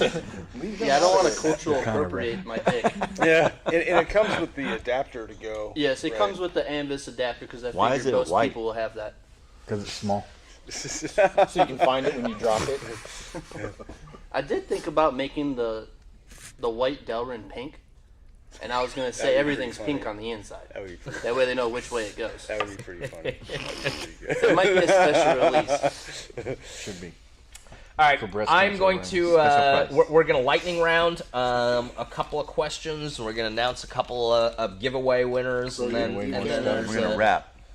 If we're doing lightning round, you will not. I mean, be you're answering. slowing me down now. Fucking but Chief Longwind over but here. there's a couple of other questions as well. Light sensitivity for Gen 3, night vision, i.e., if a flashlight happens to come on, will the tubes get damaged? No. Auto gating. It's fine. You'll be fine. You'll be just fine. Don't worry about it. Thoughts on Photonis 4G, mil-spec not Echo white phos versus Elbit white phos, both roughly the same price point. Any major opinions on both? So we are actually going to be talking about that in a lot more detail tomorrow during the NGI Takeover Day. So make sure to tune in once again to vSHOTT 2022 NGI Takeover Day at tnvc.com/vShot with 2 T's. Titties. How close of specs do you need on a PVS 14 to run a pano bridge? You can run it with whatever. Yeah, it depends on how sensitive you are. You want those tubes to be as close as possible, but I mean, I've seen people run one white phos and one green phos, and They don't have to be as close as you might think. You can get But the closer the better. right. Well, it's a question of, Just of like how, tubes. how close should they be, what can you get away with, and those are two very I saw someone different. put 2 white phos tubes in the center of their QPMVG 18s, and then green ones on the outside. And it made me want to burn the internet. Is it like a white Christmas Did it turn purple? kind of thing? I don't know, dude. All right. Some that bored people do, I think. So Giving some stuff away? Yep, we are giving bullshit. some free stuff away. They haven't gave me anything. Just take it. I've given you No, plenty of free stuff. Not today. Well, you know what I really want. You want a mohawk? You know what I really want. So, the next giveaway for tonight is going to be a TNVC nylon package that is your choice of any type of TNVC mohawk. Any type. Any pattern also? Any pattern. Any also. pattern, any type. Any you can choose any pattern. If you want to get it quickly, you should probably choose one that's in stock.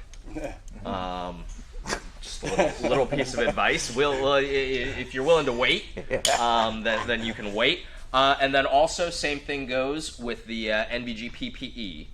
So the winner of the TNVC nylon package is A-1217 at protonmail.com.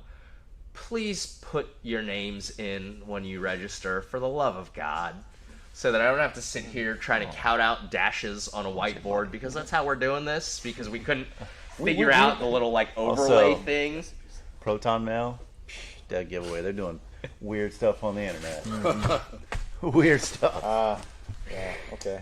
No, they didn't have the option. We'll fix it. Little technical error there. For God's sake, do it anyway. Isn't there's no comment section? We didn't give them a field to put their name in. Yeah, we did. What- They don't. that's what Yeah, he we said. did. They just didn't do it. I mean, we got some names though. Yeah, we had One. one. Yeah, We've had one. No, we had one that got picked. We had as- Michael F. One that got picked. And we all know who he is. The next giveaway package that we're going to be giving away is going to be the TNVC lifestyle package.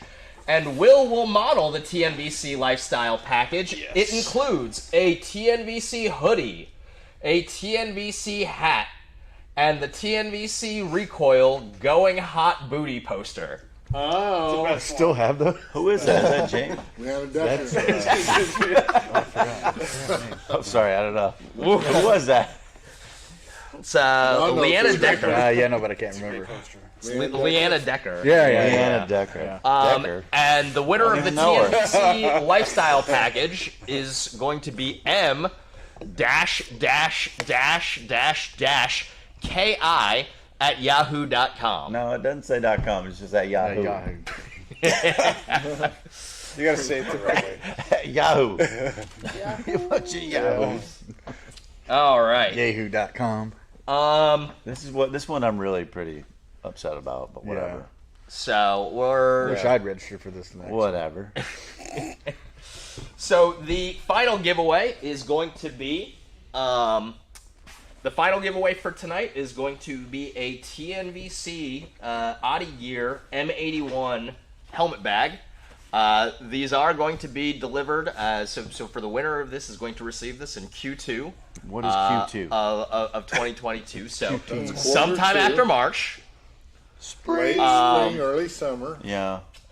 But the winner of an Audi Gear helmet bag from the TNVC M81 Woodland collection is going to be A Oh boy. I don't know, a bunch of dashes. A space R7. R7 at yahoo.com. No, it's just at Yahoo again. Yeah. So congratulations to the giveaway winners. Write it down correctly.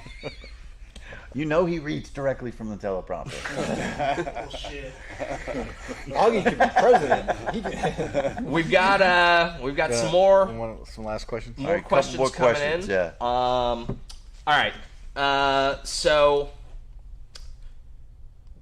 did we address the EOTech L3 SHOT Show announcement? Seems like the elephant in the room might have missed it. I think I saw this question come through a couple of times.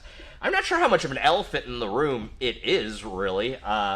EOTech used to be a... Oh, the split?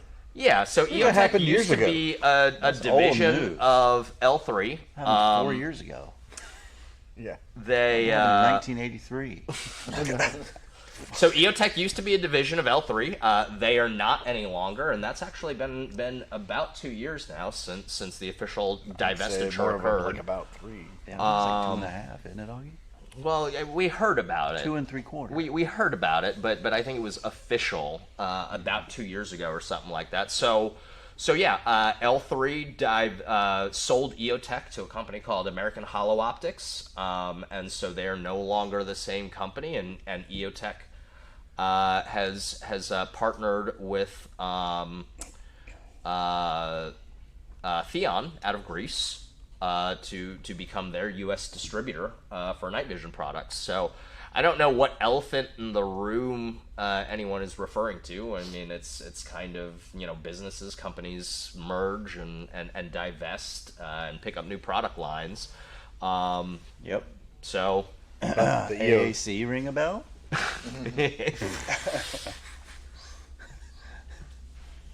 So yeah. Do they get the Palmetto flag patch with the helmet bag? No, you do not get my Palmetto flag patches. Yeah. Worst state in the U.S. Hey now. Hey now, excuse me. At least we haven't heard that he lives on an island yet. But that's coming. But it's coming. No, actually, so that particular the big red patch. Now that you bring it up, let me digress. You have to get that from the Citadel specifically, because that's like the Citadel. Shit, bro. Oh, I'm sure you can buy it Citadel patch. I'm sure I got it on Amazon.com. Not with the flag face, or not with the moon facing in the same direction. It's a little bit different. Anyways, isn't that some regalia? I got some Hajis southern regalia shit. I got some dudes sewing that stuff in Pakistan. Oh, I'm sure. Yeah, probably where they got it made. Oh, a guy named Teddy will give me that. Okay, Teddy will give me that. Teddy will give me that patch. You can put me more. Somebody asked, does TNVC or NGI mount the IPD stops? Can they sell them too? I don't understand. DTNVS? Are they talking about for the DTNVS? Can we install them for you? We do install them. Notes. Put it in the notes thing. And you can buy them separately too. Yeah. Right. Yeah. And you can put them on yourself. They're really easy. They are significantly more expensive if you purchase them separately, though. Yeah. So that is something to keep in mind. Buy them together. Put in the notes section. Install these for me. Yeah. We'll do it for you. All right.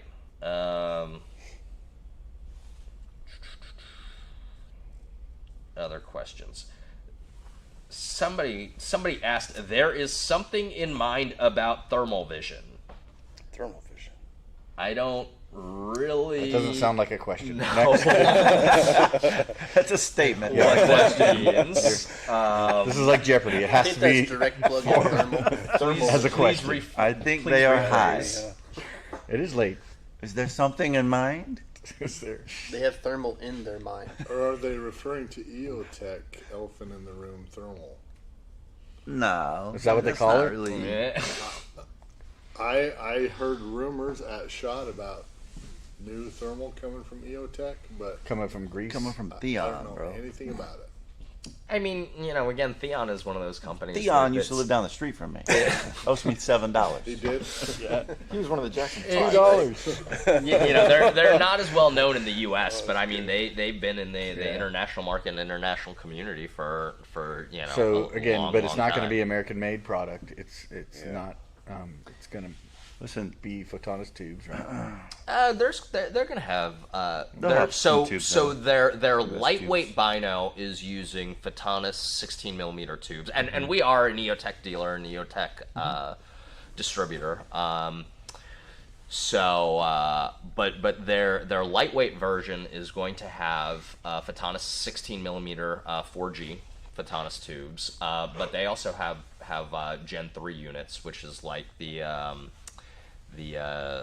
Helmet. well, yeah. So YGs.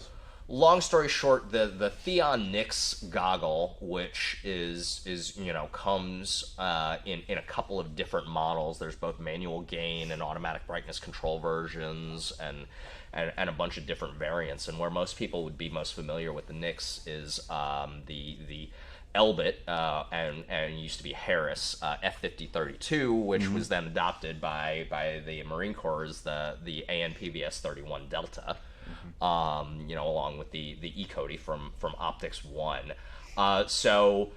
So EOTech's also got a version of that goggle. I think they're just calling it like the Bino NV or something like that. So it's going to be a Gen 3 variant of the Nix. I think they said it's going to be 2376 minimum figure of merit. I don't recall if they said exactly what tubes are going to be in there beyond that.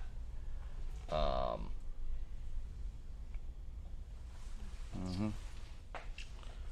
don't know. Go ask EOTech.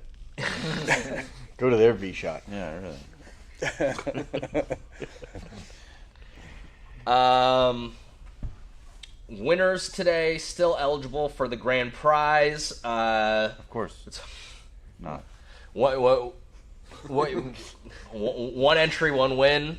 I'm sorry to say. If you got family members, tell them to sign up. Maybe you can trade your stickers. Listen, bro, it ain't hard to go do it like another email address. I do it all the time when my trials expire and I don't want to have to pay full price. I just do a new email address. If you won that Woodland helmet bag and you don't want it, you can send it to Eric Butler at pbskids.org. He would love to take it. Hashtag Spirit Fingers. This is Him one. as a superstar. This is one for you, Don. When will Greenline Tactical and Silent Solutions come back to the Northeast for a class? Any class? I'm pretty sure you answered Northeast. that. We already talked about that. In April, Keene, New Hampshire. Have you been to my website? I mean, it's right there. Yes. It takes a lot of work. What's that? He wants you to sign him up. Oh yeah, just personally, no, live right now. In April, Keene, New Hampshire. And in October in Wallingford, Connecticut. The caveat to the Wallingford one is, as I said earlier, that is silencers only on the rifles. So do not come if you have time between now and October to probably get a stamp approved if you don't already have that. But doesn't Connecticut have like weird laws? Get us all no, they're very NFA friendly. Are Connecticut they? is. Okay. That's why the classes are always in Connecticut, and everybody comes from all the surrounding areas. But get us all in trout. But coming up in April in Keene, New Hampshire, that's going to be pretty fun. Which range is it in Keene? It's one it's a private range owned by Samson Manufacturing. Fancy. Yeah, wouldn't you like? It's not really that fancy. But wouldn't you like to know, Weather Boy? Why are you not planning on being? Oh, you don't live up that way anymore, do you? That's right. Nope. So here's a good question that someone asked. Do you guys sell a complete kit for a beginner? So we get asked this question a lot. We hear or we see a lot of companies that have like some sort of like generic helmet kit or night fighter kit or whatever the fuck you want to call it. Where you get like a generic helmet, a generic PVS 14 and a generic mount. Or something like that, some combination of those parts. What I would say is that, so TNVC, we carry a lot of different products. We have a lot of different options, even when you come to PVS 14s. I mean, I think we're something like 8 different varieties of PVS 14 between TNVC and night goggles. If you have colors, even more. You got colors. Yeah, way more that you can get. So long story short, we have not really found what he's trying to say is no. A great way to do some sort of kit like that. However, what I would say is again what we've talked about, that our primary strength at TNVC is our emphasis on education. The reason that we don't sell a generic beginner kit is because we are here, we are available to you. Give us a call, shoot us an email, and we will walk you through what your needs are, what your requirements are, what your budget is, and we will put together a custom beginner kit for you of something that meets your needs, and it's not and doesn't just represent kind of a median level of like this is people kind of like this helmet and people kind of like this stuff. Yeah, I mean you could throw something together, but it's not going to make everybody happy. Yeah. Mm-hmm. It's much better. You're spending even at the lowest levels, you're spending a lot of money, and almost nobody I know wants to spend that kind of money just for a grab bag. Right. It also makes it difficult to do a kit with product having lead times of 8 weeks, 12 weeks. You know, some of this stuff is not something that you can just log on and buy right now. It may take you a month to get a helmet. It may take you 3 months to get a goggle. It may take, if you want a tan G11, it may take 3 months or more to get what you need or what you want. So it's just kind of tricky. Well, if you want a tan G11, you need a can of spray paint. Yeah. Avoid that warranty. Is it so? I mean, to kind of answer that question directly, do we sell a complete kit for a beginner? No, we would prefer that you call us and give us the opportunity to kind of talk you through it and figure out what's going to work best for you, not what a good generic kit is going to be. Somebody asked, is the jump from 30 to 34 signal noise ratio noticeable? Anybody want to?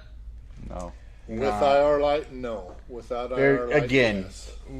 There's so many variables. Yeah.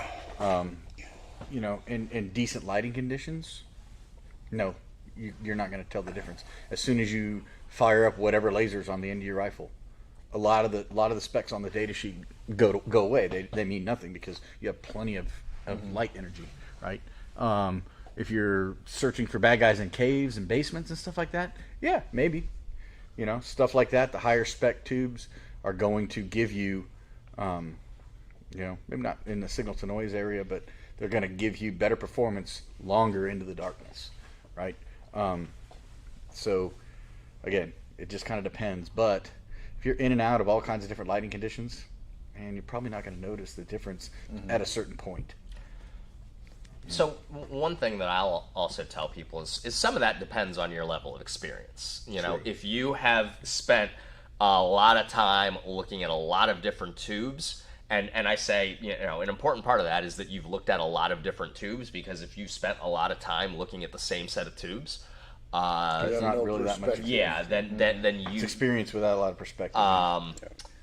So yeah, it's possible that to somebody who's looked at hundreds, if not thousands of tubes, that difference in signal noise ratio would be noticeable. Whereas to somebody who's only looked through a couple of different tubes in their life, even if they may have looked at those tubes for a long time, they may not notice as much of the difference. To borrow a phrase, an elephant in the room with tube specs is that as human beings, all of our vision degrades as we age. So it's possible to a 25-year-old, the difference between 30 and 34 signal to noise may be huge. And then to like a 60-year-old, they'd be like, I don't see a fucking difference. They're all the same. So that age and eyesight absolutely play a factor in your ability to distinguish, especially when you're talking about small differences between specs.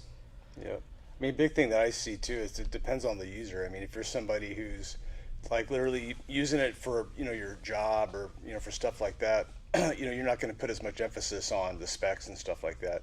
Whereas if you're somebody who's buying them purely for recreation, you're going to stand outside just staring all night at the stars and stuff like that, you probably would appreciate a little bit more better image quality, but it really depends on the user type, honestly, to a large degree. Like Augie was saying, I mean, you really should become a spec connoisseur after you've learned a little bit more about, you've seen different data sheets on different tubes that you own, you kind of have a better idea of what you've looked at and how it relates to the performance,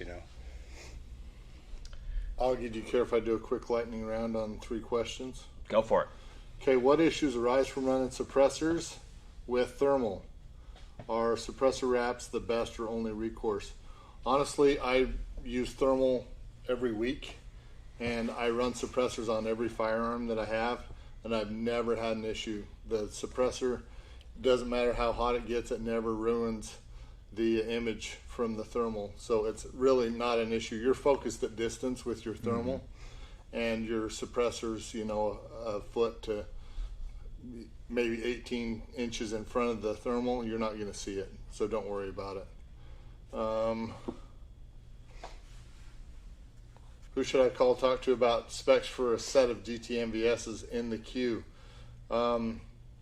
His email is going to be jacob@tnvc.com. You can actually look up the specs for your particular DTMVS. Just email him.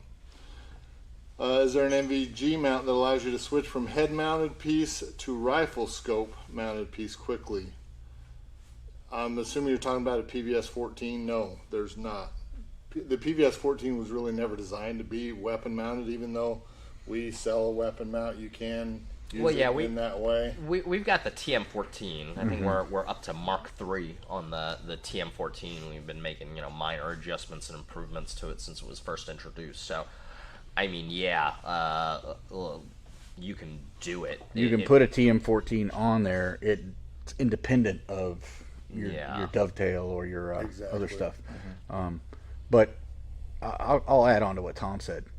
It's not made to be put on a rifle, right? It can be put on a rifle, and the reason that it's required or it's rated for 5.56 is because that was in a government contract. Yeah. Not because it's something you should be doing. It was really designed to be worn on your head, and if you need to be able to put it on the rifle behind a red dot optic of some sort, it became popular in the civilian market, and that's when the TM14 was developed by Vic. And prior to Class 1 lasers being available or even being in production, right? So as civilians, we couldn't own the lasers that were being made because it was all PEC 15 or a D-ball, PEC 15 or PEC 15 Alpha or PEC 2 or something like that that was high powered, and you couldn't get it. So the only option that a lot of guys had was to put a PVS-14 and basically turn it into a poor man's, night vision scope. That's not really a need anymore. So doing that is kind of like one of those, why would you want to do that? I've seen some guys that are like, well, I'm going to sit in a tree stand and I'm going to shoot a pig. And that's all I need right there. Okay, cool. Yeah. But there are other things that you got to think about. Because if you leave that red dot on all night, you're going to burn a hole. You're going to burn a black spot right in the center. So I don't know what your solution is. Either turn that aim point off until you need it, or take the PVS-14 off and use it like this and just click it on real fast before you shoot. You have a permanent reticle. It's like you just put a Sharpie mark right there. It's always there. Something. So You can shoot there. hogs with lasers too. Yeah, but you can shoot hogs with lasers too. Really? Yeah. And we do it all the time. Never. So that's how we got to this point with the TM14 was specifically developed for, and now that we have Class 1 lasers and everything else, and there's so many different options, I don't know why you'd want to do that. And I know that wasn't the question, but I'm just kind of like, think about why you might want to do that. And you might have a good answer that I don't. Well, same thing going back to suppressor wraps. Do they have a purpose? Yes. When I'm taking a night fighter course with a can on and I have to let that gun hang, I don't want it burning the shit out of my thigh. But I don't need it for hunting. It doesn't serve a purpose, so it depends on what your use is. I'd say for hunting, the best purpose it serves is you banging it against something and it's like silences your silencer. Well, there's also signature reduction concerns from if you're talking about somebody else with thermal being able to see, the popsicle it still gets hot. You're still going to see the end of it if it's pointing at you. Yeah. So yeah, I mean, I would agree. Suppressor wraps, suppressor covers, whatever you want to call them, are not by any means necessary. That doesn't mean that they don't have applications. Actually, Liberty's Defense makes a great kick butt, a great cover, and they were actually one of the sponsors of vSHOTT last year. So if you're looking for suppressor covers, highly recommend. I'd strongly recommend that you check out Liberty's Defense. If you have a need for that kind of product, it's a fantastic product, but no, I would not say that it's a necessity. I got another quick one. Got my first PVS-14 from you guys. Now thinking about a PVS-30 for precision rig in 308. Is that a good choice, or are there other options? Yes and yes. Yes, it's a great choice. PVS-30 is a a great clip-on. It's a gold standard when Yeah. it comes to clip-ons. There are some there's like the LRS A2 and 3 that are kind of, you know, updated, lighter weight versions of the PVS 30 that Knights Armament has come out with. So those might be A3. worth taking a look at. L3 Harris has also got the CNVD LR, which you know is also a good option, Did a Fleer high quit making quality the unit. 27? I believe the Munz was discontinued, or maybe they just discontinued selling to anyone else. people. Like they. Yeah. Here are my did thoughts on with a lot of clip-ons, stuff. and I'm big on the clip-on thing. And when I recommend getting the highest caliber rated one you can get, because you may be like, yeah, I'm just going to put it on my 5.56 DMR, so I'm going to get a PVS 24. Until you want to put it on your 308, and you can't without risking tearing it up, right? Or I'm only going to put it on my 308, so I'm going to get a CMVD LR. Yeah, until you get a 300 Win Mag or something like that, and you want to pump it up. It's a lot of money to spend on something that you can't use. That's why I like the 30. That's why I said it's one of the gold standards, is because it's rated to 50 BMG. And it also is rated for one of the higher magnification ranges. So look at, the things I say look at are recoil rating and magnification. Get the highest you can get, because you never know what you're going to want to put it on later on down the road. And if you're spending $10,000+ on another one-trick pony, you know, it's a expensive piece of gear that only really does one thing. It goes in front of another expensive piece of gear, right? Yeah, on top of a very on top of another expensive piece of Right, gear, right? Shooting $5 bills sometimes, right? So, you know, think about it like that. You know, if you get a smoking deal, but here's the thing: there's PVS 30s, mil surplus, refurbished ones floating around out there, still for what, 4 to 5 grand. I don't know what they're going for these days used. You can still buy new ones. Yeah, they're expensive. But that's my two cents on it. Is you know, all the other ones are great, and you know, I'm a big fan of the old workhorse of PVS 22. You know. We have a question coming in from Eric Butler. It says, "I'm hungry." Eric, is that a question or a statement? It's just a statement. Oh, okay. You got to form it in as a question. Gotcha. What is I am hungry? Feed you damn self. What else you got? Can a FLIR breech be put on a 5.56 rifle? I mean, as a clip-on? First of all, what would you do with it on a rifle? Yeah, no, it can't be used as a clip-on. Yeah, it can't be used as a You clip-on. could put it on a 45 mount, kick it sideways, look through it, kick it back. You know what? Where your target was. That makes more sense than mounting it on your helmet with a PVS 14. We will now be selling 45-degree offset mounts for the FLIR breech. Great. I gotta call Eric at Echo Arms. I got another project for you. Eric can make that crap. I'm gonna beat you to it. It'll be branded the green line offset. All right. Breech offset. So I think we got some time for just a few more questions, and then we're gonna wrap it up for tonight. Once again, after we are done for tonight, we will be right back here tomorrow at 8 p.m. Eastern, 5 p.m. Pacific, and you know, all of the Mountain and Central and what have you What's in that between. in Hawaii? I don't fucking know. I think it's. Are you implying that you think he's Hawaiian? If you if you want to be registered for, you know, if you haven't already, please be sure to register at tnvc.com/vSHOTT with 2 T's, VSHOTT. If there's not, we'll investigate. But if it's an option, please put your name in if you're registering. If you're registering, so that if you do happen to win a giveaway, I don't have to sit here and read off the correct number of dashes in your email address. Tomorrow is going to be the NGI Takeover Day. Yeah. So last we got an answer. So it's gonna vSHOTT starts at 3 p.m. in Hawaii. Yeah, that's what I thought. Yeah. There you go. So think it might be the last question that we've got here. Oh, somebody else answered with a different answer, but that's neither here nor there. We've got this one about organizing your night fighter gear.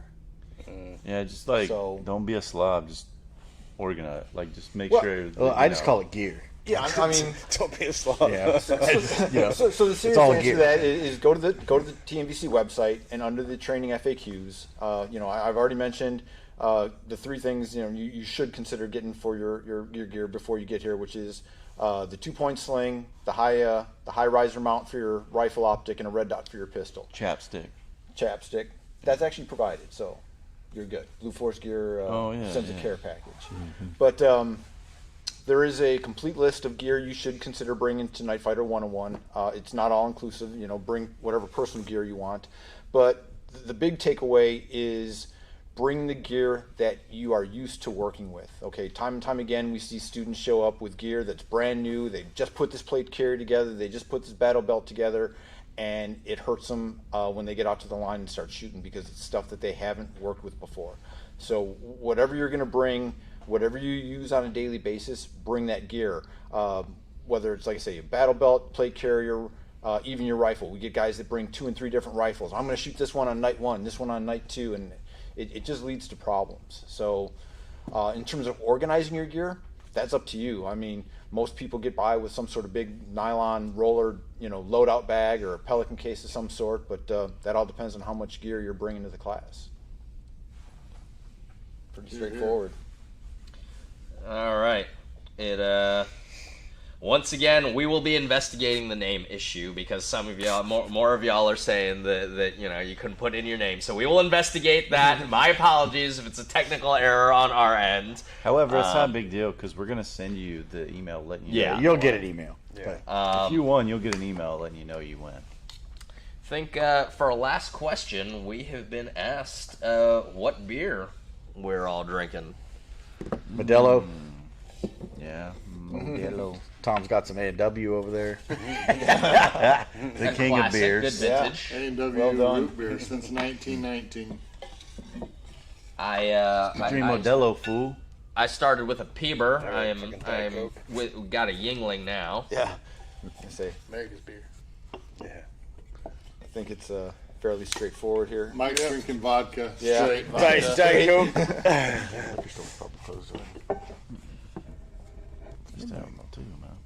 Will, what you got? Diet Coke? Well, we're not going to be on here until like 3. DC. I was looking for the Bud Light. I didn't see it, so. Diet Coke. And then I'm team Yingling also. So that's how I ended up with a Yingling. Mm-hmm. He went over there and you said, "Bring me a beer." And Yeah, you didn't specify. So, all right, fair enough. I did not specify. All right, well, I think that about wraps it up for the night. Thank you once again for joining us for night 1 of vSHOTT 2022. Make sure to tune in tomorrow. Again, same place, same time. That's tnvc.com/vSHOTT, VSHOTT. Make sure to register if you're not already.